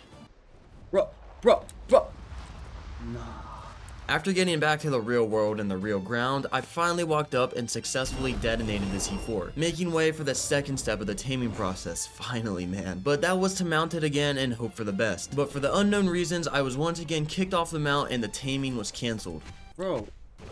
A joke. So I ran back to my wyvern and gave up on the fat dino, and then I flew back to my base to do the usual canteen fill. And I didn't know this at the time, but even canteens slowly lose water over time on Scorched Earth. Just another little thing that makes life harder here out in this wasteland. Then day 71 creeped up and around, and I checked my fridge, and I also accidentally left the Rexes mating once again, and some Rexes grew without imprint. And I claimed said Rexes, but then unclaimed them, and then used the wyvern to give them another late abortion. And I also leveled up each Rex that was parked and gave them 5 levels. I really need their health to heal over time. And I then relocated them to the other side of my claimed territory as it bothered me less over there. And I also moved the feeding trough next to them and fed them the same raw meat that my wyvern had just farmed from its offspring. And at the time, I'd probably invented a new word. Cannibalistic incest. Wait, that word exists for some reason, and it's actually called phileo cannibalism? Ark in its very dark turns, am I right? Anyway, I stored the organic polymer and chitin that was in the wyvern from the mantises I killed earlier. And I then collected some cooked meat from the grill and put it in the feeding trough as I was raising some fertilized Rex eggs. And they started popping and I started claiming. And once they were all claimed, I whistled them all out of the hatching area and I began the imprinting phase. Look at the cute overbite. And after whistling them all around everywhere, either for imprint or for a separate bit, the Rexes had grown quickly and become adolescent. But their imprint was still about halfway of a marathon through walks, cuddles, and feeding them random berries until they were fully grown and fully imprinted for the most part. And when they were done growing, I placed a saddle on each of them so that I could park them at the edge of my camp one at a time. And the feeding trough wasn't fully centered, so I had to move it a little bit more to the middle so all the Rexes could actually get fed. And then the Rexes dropped a few more fertilized eggs before the end of the day, so I stored those eggs in the Rex egg fridge for now. Day 72 began while I was on Surf Flaps with the Anki in my claws. And I was on my way to another boring metal run. And because it's boring, I'll just save you some time. But actually something vastly uninteresting, however worth mentioning, happened during my metal farming. There could always be something worse than farming, and that's called doing absolutely nothing. Because another fan favorite weather animation began closing in on me, the sandstorm. So I placed out my tent and went FK for another 5 minutes. And I then farmed for a little bit longer until I had 6 rows of metal, and that's when I decided to fly back to my base. And I opened the cellar door and dropped in the Anki in my industrial forge room. And I had to empty the forge first because it was filled with charcoal, and then I emptied the Anki and put all the metal into the forge to begin smelting. And after that, I immediately got on Surf Flaps again, and I kidnapped the Anki once again and began farming flint and stone, but only to get a little bit of it. And I then got on my wyvern and killed some Rexes that hatched and began growing without my consent. And I also collected more fertilized Rex eggs and put them in the Rex egg fridge. And after that, I grabbed a bunch of stone that was collecting dust in my smithy and I tossed it out the window. But I'm not throwing it away, I moved it onto my chemistry bench to make more spark powder. And even after that, I got back on my fire wyvern to check out a nearby yellow drop with a ring. But it was bad, and it only took me 7 72 days and 300 disappointments to realize that. So when I got back, I put my mom hat on and grabbed some eggs from the fridge, and I dropped them in the hatching area and got ready to start imprinting, raising, and walking around for the next 20 minutes. It's time to raise another batch of Rexes. And before the end of the day, the baby feeding trough was out of meat. And before my Rexes starved, I went to the obelisk for a quick meat run to keep the newborns alive. Day 73 started, and I was still role-playing as a nanny for these Rexes who are now halfway grown. And I stayed by their side throughout their entire childhood and teenage phase while imprinting them through it and collecting the generations of eggs off the ground from their parents. And I then leveled up each Rex because they had a few levels from just standing there so long. And when the young Rexes finally became adults, I saddled up each of them one at a time and parked them with their family who now span halfway across my territory. And I then took a couple of Rexes with good stats and crammed them together in a different area that would be used for purely breeding. And after enabling mating on them, I waited for the mating to complete. And after the eggs of each female drop, I picked them up and put them back in the refrigerator. And I then repaired my tent who was down bad on Dura after all these sandstorms. And I got on the Phoenix to rocket myself to a nearby yellow drop with a ring and the usual disappointing items. But back at my base, the chemistry bench was filled to the brim with gunpowder. So I took most of it and placed it in the fabricator to begin crafting more turret ammo. And I still had plenty of charcoal, so the next clear move was to reunite Surf Flaps and the Enki for another flint farm. And it wasn't a very long one, so soon after that I got back and used the flint to craft spark powder. And the last few minutes of this day were spent crafting gunpowder by the chemistry bench. And the reason I'm crafting so much more gunpowder is because I have to go back to the Wyvern Trench. On day 74, I took the tons of gunpowder I'd crafted and threw them all into the fabricator to craft more turret ammunition. If the Wyvern Trench had a newspaper, incoming genocide would be the headline, but they don't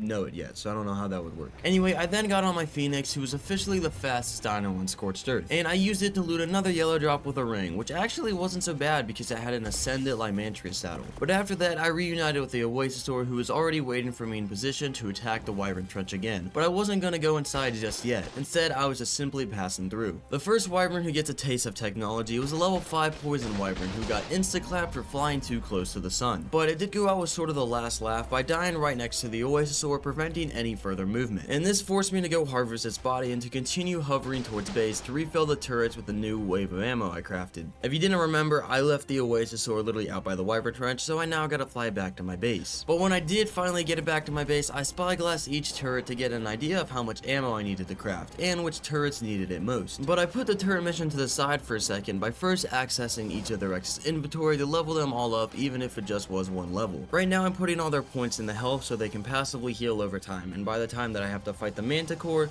they should be fully healed. Anyway, after that I also collected any fertilized or even non-fertilized Rex eggs laying underneath the female Rexes. And I then crafted more turret ammo because all the gunpowder I have crafted was far from going anywhere. And I was patiently waiting for each of the Rexes to finish mating and drop the eggs so I could adopt them as soon as they landed on the ground. And after grabbing all the eggs that I would hatch, I stored them away in the Rex fridge. And I placed out more air conditioners below the hatching area to make it easy to actually hatch the eggs. On day 75, I'll still spam crafting auto turret ammo because I can never have enough, and the last thing I want on this Scorched Earth is to run out of ammo while there's an entire Wyvern Trench army on my tail. And it wouldn't just mean the end of the Oasisaur, and also be a slow, awkward death. But once again, I walked past the Rex line and leveled them all up. And I then got on the Fire Wyvern and flew right past a normie yellow drop because I no longer care for them.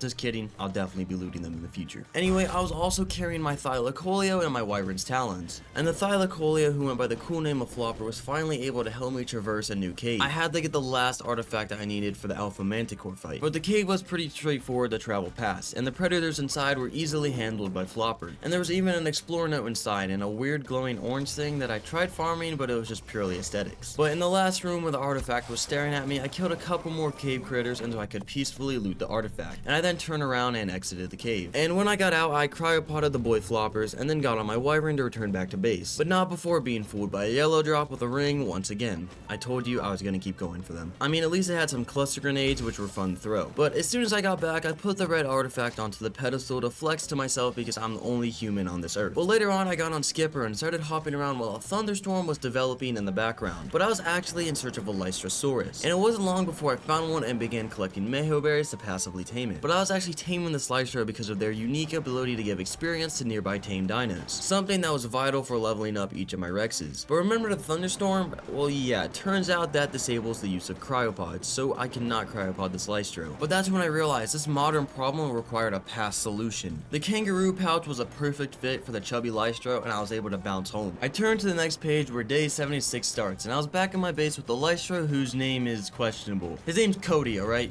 nothing more. Anyway, so I dropped some Rex eggs in the hatching areas, and I mounted an adult Rex while waiting for the newborns to hatch from the eggs. If you got a bad feeling about what's about to happen, well, you should be right to have that feeling. The babies were sacrificed for an XP boost, and this is gonna keep happening for all my Rexes. I call it power leveling. It's more humane than Rex murdering. But yeah, that wouldn't be the last time. The next wave of eggs were placed down, and once again I waited for them to hatch to sacrifice them for more experience and slot caps of prime meat. And the crime didn't stop there, however. I put the now experienced Rex back at the parking lot and slapped the Rex saddle on another Rex to continue the process. And I then hatched another batch of Rex eggs, and instantly with a couple of overbite munches, I sent them to her maker, who was making them about 20 minutes ago. And after that I picked up even more Rex eggs from the ground and put the Rex back into its spot with the rest of his buddies. And once again, I put the saddle on another Rex and the same thing happened. Zero repent, zero misery, 100% filial cannibalism. 30 levels on a Rex has never tasted so good. And if you're wondering when this cannibalistic routine will come to an end, the answer is until each and every one of my Rexes reaches a respectable level to run the boss fight. So about 10 more rounds to this left, so close your eyes. Hatch, kill, level up, repeat. Day 77 now, and child support is still too expensive. So I collected a bunch of Rex eggs that had been dropped by the park Rexes, and I dropped them in the raising area. Except the raising area is currently the late abortion clinic. And an entire day of delayed abortions wasn't enough though. I still had some unleveled T-Rexes. So after doing some dirty work, once again, the Rex was now 35 levels better than before. Which means there's only like 12 more babies I need to harvest. And the end justifies the means. That's how the phrase goes, I think. But in the blink of an eye, day 77 is nearly done. And for all I've done, which was collect eggs, incubate eggs, and have the parents eat the newborns and reward them with levels for it. So over and over again, this is officially the largest organized crime ring of Rex trafficking you will ever see. Anyways, that was day 77. And then day 78 hit and so at this point I might actually be doing this for fun. Anyway, I finally switched subjects by putting the leftover gunpowder from a vault into the fabricator, and to put it to good use in the name of turret ammo. And I also grabbed some charcoal from the Indie Forge and put it in the chemistry bench to make some more gunpowder. And Sir Flaps and the Anki were then summoned to launch a flint run, because our charcoal numbers were massively outperforming our spark powder statistics. So a couple of slings later, I felt that I had enough flint for now. And I then picked up the dode and did the same thing, but this time for stone. And I crafted the spark powder in the chemistry bench and then put more gunpowder into the fabricator for more ammunition. This is like an endless cycle. But honestly, this is probably an unsettling yet accurate representation of the US economy. Anyway, enough of that. I distributed the ammunition evenly between all the auto turrets by climbing onto each tower and filling them one by one, which was made super easy to my advanced climbing system called a ladder being placed on each tower. And then more ammo got crafted and then even more distributed into the turrets, until eventually my charcoal production ended, which prompted me to grab my chainsaw and begin farming some more wood, but I couldn't. I assumed this was because of the storm, but I then point out an extraordinary observation. It's not even storming. It indeed wasn't storming. The sky was clear, so I restarted my game and that solved my issue very quickly. And after a decent wood farm, I flew back to my base and popped all the wood into the forge so it could burn and become some charcoal. And all I did the rest of the night was distribute my resources between multiple structures, which resulted in more ammo being crafted for the turrets. On day 79, I was collecting turret ammo and storing it in the kangaroo, who can carry all of it, and then later jumped onto the Oasis back. And I then collected some thatch and fiber to craft some wooden ramps. And I then got some stone to make about 4 stone foundations. These resources were for a Uranus trap. So I unlocked the engram for its saddle, and I then picked up my long neck and the darts from a vault to get ready to go find one and then knock it out. But before I went, I still had to craft some more tranquilizing darts. So I put some narco berries into the chemistry bench to make some more narcotics. But when I finally did have everything I needed, I got on the back of my fire wyvern and started flying into the wasteland to find a Uranus. And the search continued, but to make it all a little bit more annoying, a superheat started. It wasn't the end of the world, but it was definitely draining my health very slowly. So I flew all around the red obelisk, and in the mountaintops and around the bottom of them, and eventually around that red obelisk itself. But I couldn't find even the slightest hint of a Uranus, but I did see a wyvern kinda just flying around the sky. Low-key, he wandered a bit far from the trenches. But anyway, Utis shouldn't be this hard to find, as they're a pretty big dino and they also roar super loud so you can hear them from like a mile away. Not to mention the visible sound waves while deafening anyone in their render. So anyway, I flew on, but no Uti appeared, and my health was now in critical condition, so I was forced to go back to my base and camp until the superheat dissipated. Day 80, and I was adding more advanced rifle bullets into the kangaroo, while the fabricator was crafting even more ammo. And I grabbed some prime meat and medical brews from the fridge, and I stood on top of one of my wyvern's head and started tweaking out and shaking my screen. Anyway, I put the last bits of charcoal into the chemistry bench, but it was looking very empty from all the gunpowder that I had been making recently. But what wasn't empty was the kangaroo's inventory, who was filled to the brim with ammo. And that's when I felt the time was right to hop on the Oasis back back and began to fill each turret with ammo. And each turret so far was holding around 600 bullets, which is a substantial amount and a lot of dead wyverns. But before heading out, I filled up my canteens and rushed back to the oasis to begin my slow departure for the wyvern trench. I'm just now realizing I probably haven't said while I'm actually going out to the trench. It's because I need 20 talons of each type of wyvern to actually start the boss fight along with the artifacts. And I have maybe 1-2 talons, so yeah, I've got to kill like 60 wyverns. Anyway, it took ages to get back to the trench because you know the oasis is a calm and slow, gentle giant. But rest assured, we eventually made it out there and the biggest wyvern trench shooting was about to begin. So I landed the oasis in a safe spot and got on my fire wyvern, which I used to bait the angry wyverns into their own deaths. And this was a better alternative than to bringing the oasis into the trench itself. And I was also looking at some wyvern eggs, and the first egg I saw was a level 55. And although it wasn't good, I still took it because it was the easiest way to get all the attention of all the nearby wyverns. And then, of course, I led them to their death. Except for this fire wyvern who decided to try and be smart and go underneath the turrets, but I handled it quickly. Day 81 started and I was navigating the trench until I found another egg. This time, it was a level 20 poison. Horrible, yes, but it allowed me to drag out a bunch of wyverns into their low IQ turret deaths. And I was also collecting the talons off of each wyvern because I do need them to start the boss fight, as I said later on. But anyway, a thunderstorm then struck and it disabled a bunch of my advanced technologies, so I placed down a tent and waited for it to end until I continued my scavenger hunt for a good wyvern egg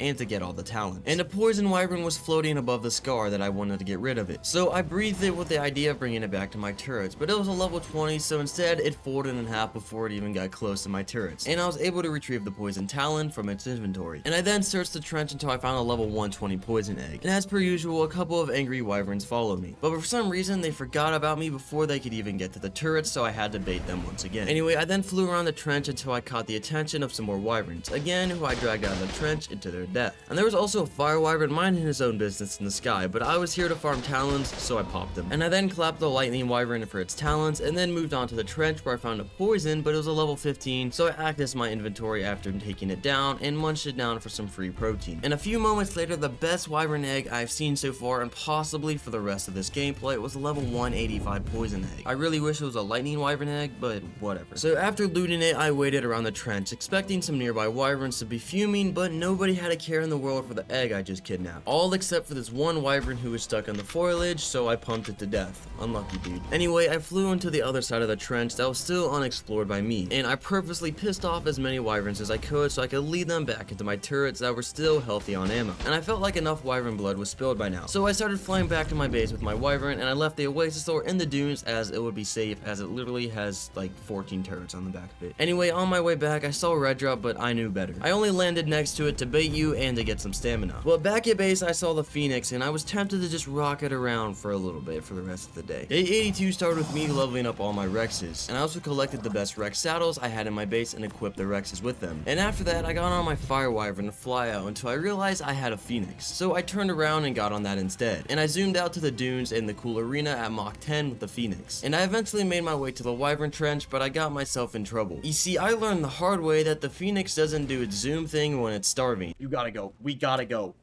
Is something set on fire? It cannot be set on fire. That's good. Oh, it's not zooming though. It's not. I'm gonna lose my phoenix. It doesn't zoom when it's starving. What? It's an alpha too.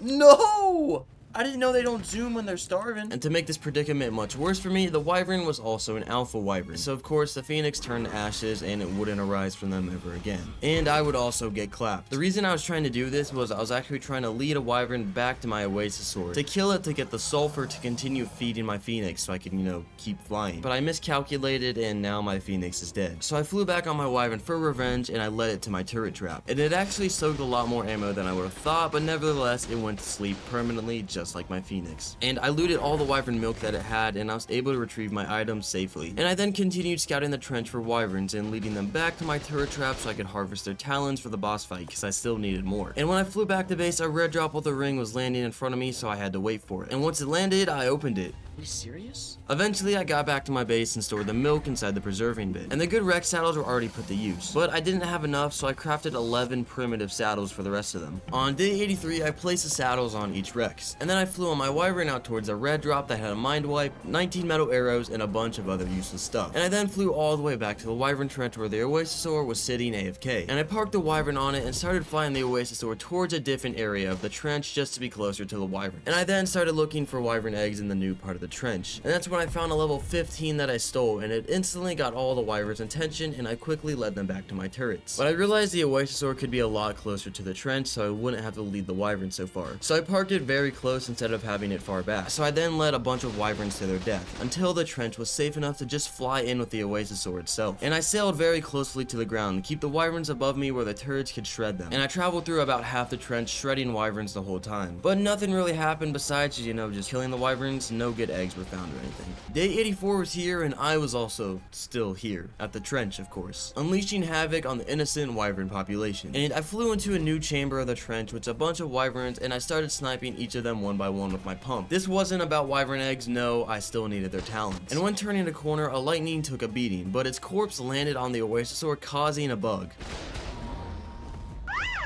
Whoa. And while in the actual trench, a sandstorm hit, so I placed out my tent on the back of the Oasisaur and chilled out until it ended. It's crazy how safe you can feel when you have 14 turrets just guarding you at all times. Anyway, when the storm calmed down, I continued wreaking havoc on the trench until I got folded in half by a fire wyvern who somehow burned me. And I was even riding my own wyvern, so I really don't know how this happened. But anyway, I respawned in the 1x1 and looted my body because I died right on the Oasisaur. And the wyvern that killed me was then put down for his crimes. Day 85, and I was still at the trench flying through and tearing apart all the wyverns in my path. And I had farmed so much turret ammo that my turrets were still basically doing fine. And as each wyvern got dropped by the turrets, I would access their inventories and loot their precious talons for the soon to come boss fight. And the wyvern killing went on for a little while. What began as a simple talon slash egg farmed into some sort of sadistic genocidal pleasure of mine that I developed after 85 days on Scorched Earth. After so long in this wasteland, you gotta take your anger out somehow. But finally, as everything else, this genocide came to an end, and I left the trench. And as I did that, a thick fog blurred my road ahead, but after all these days suffering through this trash weather, I had enough. After quickly restarting my game, the obnoxious fog would be cleared, and soon after that, I arrived in my base, and I deposited all the wyvern talons into the vault. I now had enough. Day 86 started with me flying on a fire wyvern towards a world record breaking yellow drop for some useless items. And after looting that depressing excuse of a drop, I flew around the red obelisk for a prolonged amount of time in search of a high level Uranus. I still do need that after all. And the first few that I found were horrible levels, and to have better ones spawn in, I had to get rid of the low levels. And while I did this, I found a purple drop with a ring that had, well, a fur cap in a desert.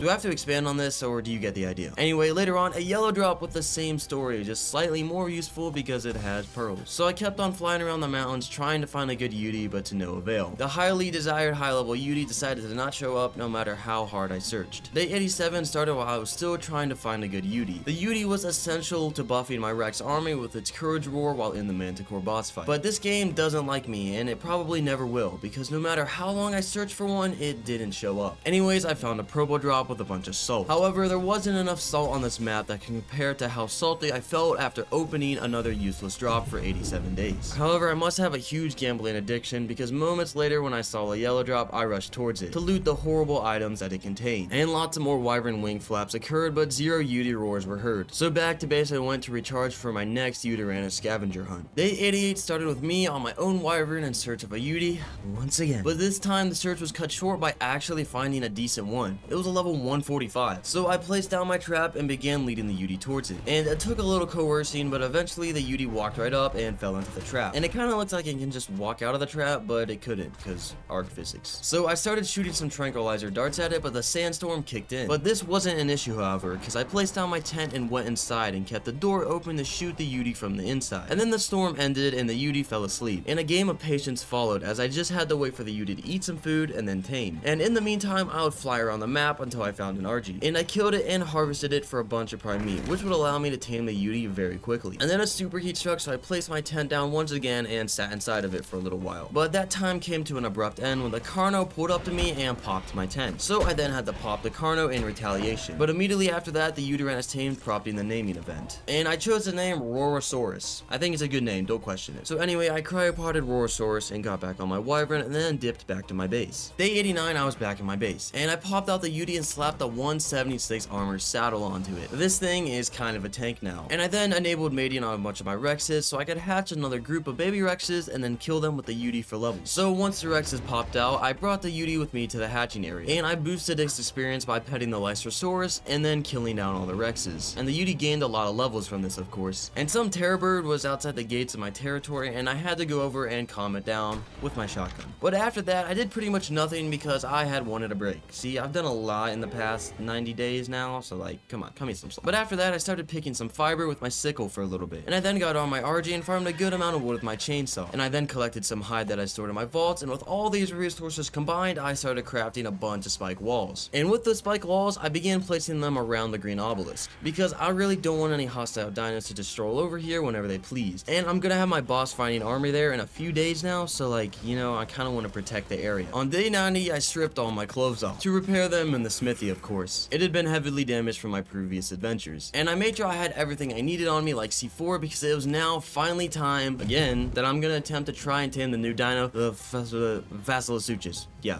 that thing. I don't know how to say it still. But my gambling withdrawal started showing when I saw a yellow drop, so I zoomed towards it. And I got some Ascended saddles, so I was kinda grateful. But I then flew out to the dunes for about half the map looking for the new dino, until I found one and I got off my wyvern and grabbed my C4. And I then grew a pair as I nervously strolled towards the dino. And I successfully detonated the C4 and mounted it. And we both swung around the map, or whatever you call this movement. And once again, I was kicked off before the mount even knocked out. So once again, I failed. But a few moments later, I got back on the dino and its torpidity started going up very quickly. And I felt like this was the one, and it was almost knocked out as I kept hitting a rock. Finally, I had knocked out a Vasilasuchus. But do not look at its level. I promise it's a very high level, just don't look at it. Move on. Okay, yeah, it was a level 5, but hey, I gotta start I gotta have one, okay? It's in the thumbnail. But anyway, after taming it, I put it inside a cryopod because it's actually unusable because it was a level 5, and I got on my wyvern and started flying back to my base. But hey, man, at least I tamed one. Day 91, I had to repair all my desert cloth once again, and I then crafted some electronics to make a new power generator. And I picked up an entire turret tower from the Oasisaur and grabbed all the bullets that fell down to the floor. And I placed a tower right next to the green obelisk, and I had turrets pointing in each direction on the ceiling and on the floor. And I'm ready now to clap back at any intruders who somehow got past the spike walls. I mean, they should do a pretty good job, but this is here just in case. But one tower wasn't enough for me, however, so I placed some more turrets around the obelisk to increase the protection radius. Day 92 started with me back on my fire wyvern, and I was looping around the map in search of high quality drops as this yellow one with a ring that had stone structures and items that could easily be preserved in a homeless man's pocket. Anyway, I flew back to a red drop with a ring after that, but it still had nothing useful. And even after that, I flew back to the wyvern trench and landed next to a level 10 lightning wyvern egg. Obviously, that wasn't worth calling over the entire horde of wyverns, so I just ignored it. And I then found another lightning egg, but its level sucked, so I abandoned it as well. And then another lightning, and it was trash as the others. But then finally, another one.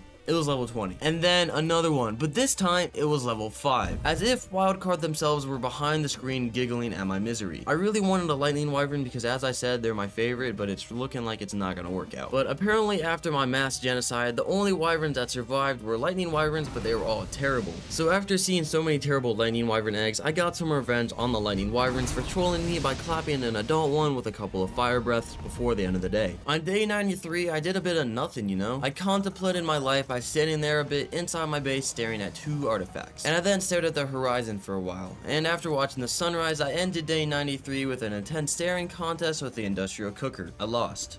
Day 94, a day where I didn't stand still for 90% of it. I actually began moving my Rexes towards the green obelisk to get them ready for war, death, and suffering. Delightful, I know. And I then brought my other half of the Rexes down there by whistling them, and I organized them into a circular formation to surround the obelisk to perfectly fit inside the ring that would teleport them into the boss fight. And after that hard work, I had to relax with an intense staring contest into a cryo fridge. That or I left to go eat dinner. I don't really know. But I followed that up with some more Rexes being merged into the group of Rexes until my entire army was ready for battle inside the boss circle. Except the Uteranus, that is. Day 95, I was on one of my Rexes performing another staring contest ceremony in front of the Rex saddle. Or that's just when I went to take a leak. Anyway, I then stared in the Rorosaurus' health slowly rising. You see, I'm really just kind of waiting for this dude to heal, since it's got to heal thousands of health before I can go into the boss fight and actually feel safe. But then another staring contest, this time with an item cache. Day 96, in my my Uranus was still healing, and I stared at it healing for so long you could do a sunset and sunrise time lapse with me staring into this Udi's inventory. And that's it. Yeah, that's day 96. Oh, I actually did do one more thing. Just kidding, I did nothing. And take a guess, what do you think day 97 was about? Nah, just kidding, I did so much on day 97. Day 98, I killed a peg of Mastax that was trolling the Rexes at the Green Obelisk, and I then flew back to my base on my Wyvern. And I got on Roarosaurus, and it was still somehow healing, but it was almost done after 2 whole days. And then sunrise hit, and I was still on the Udi waiting for it to heal. So that means it's day 99. On day 99, I collected the artifacts from the pedestals and the talons from the vaults. I had 20 of each now, and I refilled my canteens with fresh water. And I then leveled up each Rex one more time to make sure they were as strong as possible for the boss fight. And I've also finally brought my Udi down into the hot mess of Rexes. And I was pretty much ready for the fight, but then of course I religiously waited for the clock to strike on day 100 before starting the boss fight, because it has to be a perfect boss fight to actually begin this. Day 100, and I placed all the tributes into the obelisk.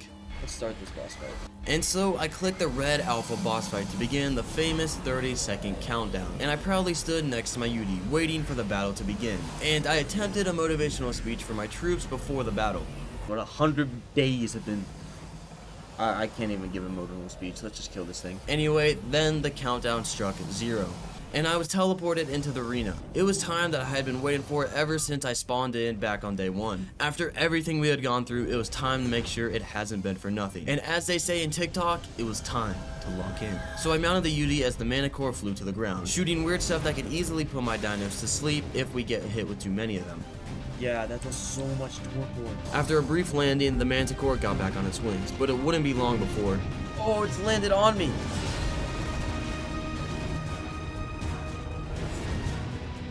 While trying to chase down the Manticore, half of my Rexes would just non-stop run into the wall. The Rexes are so dumb. I don't know why, but they weren't smart enough to just walk around it and go fight the Manticore.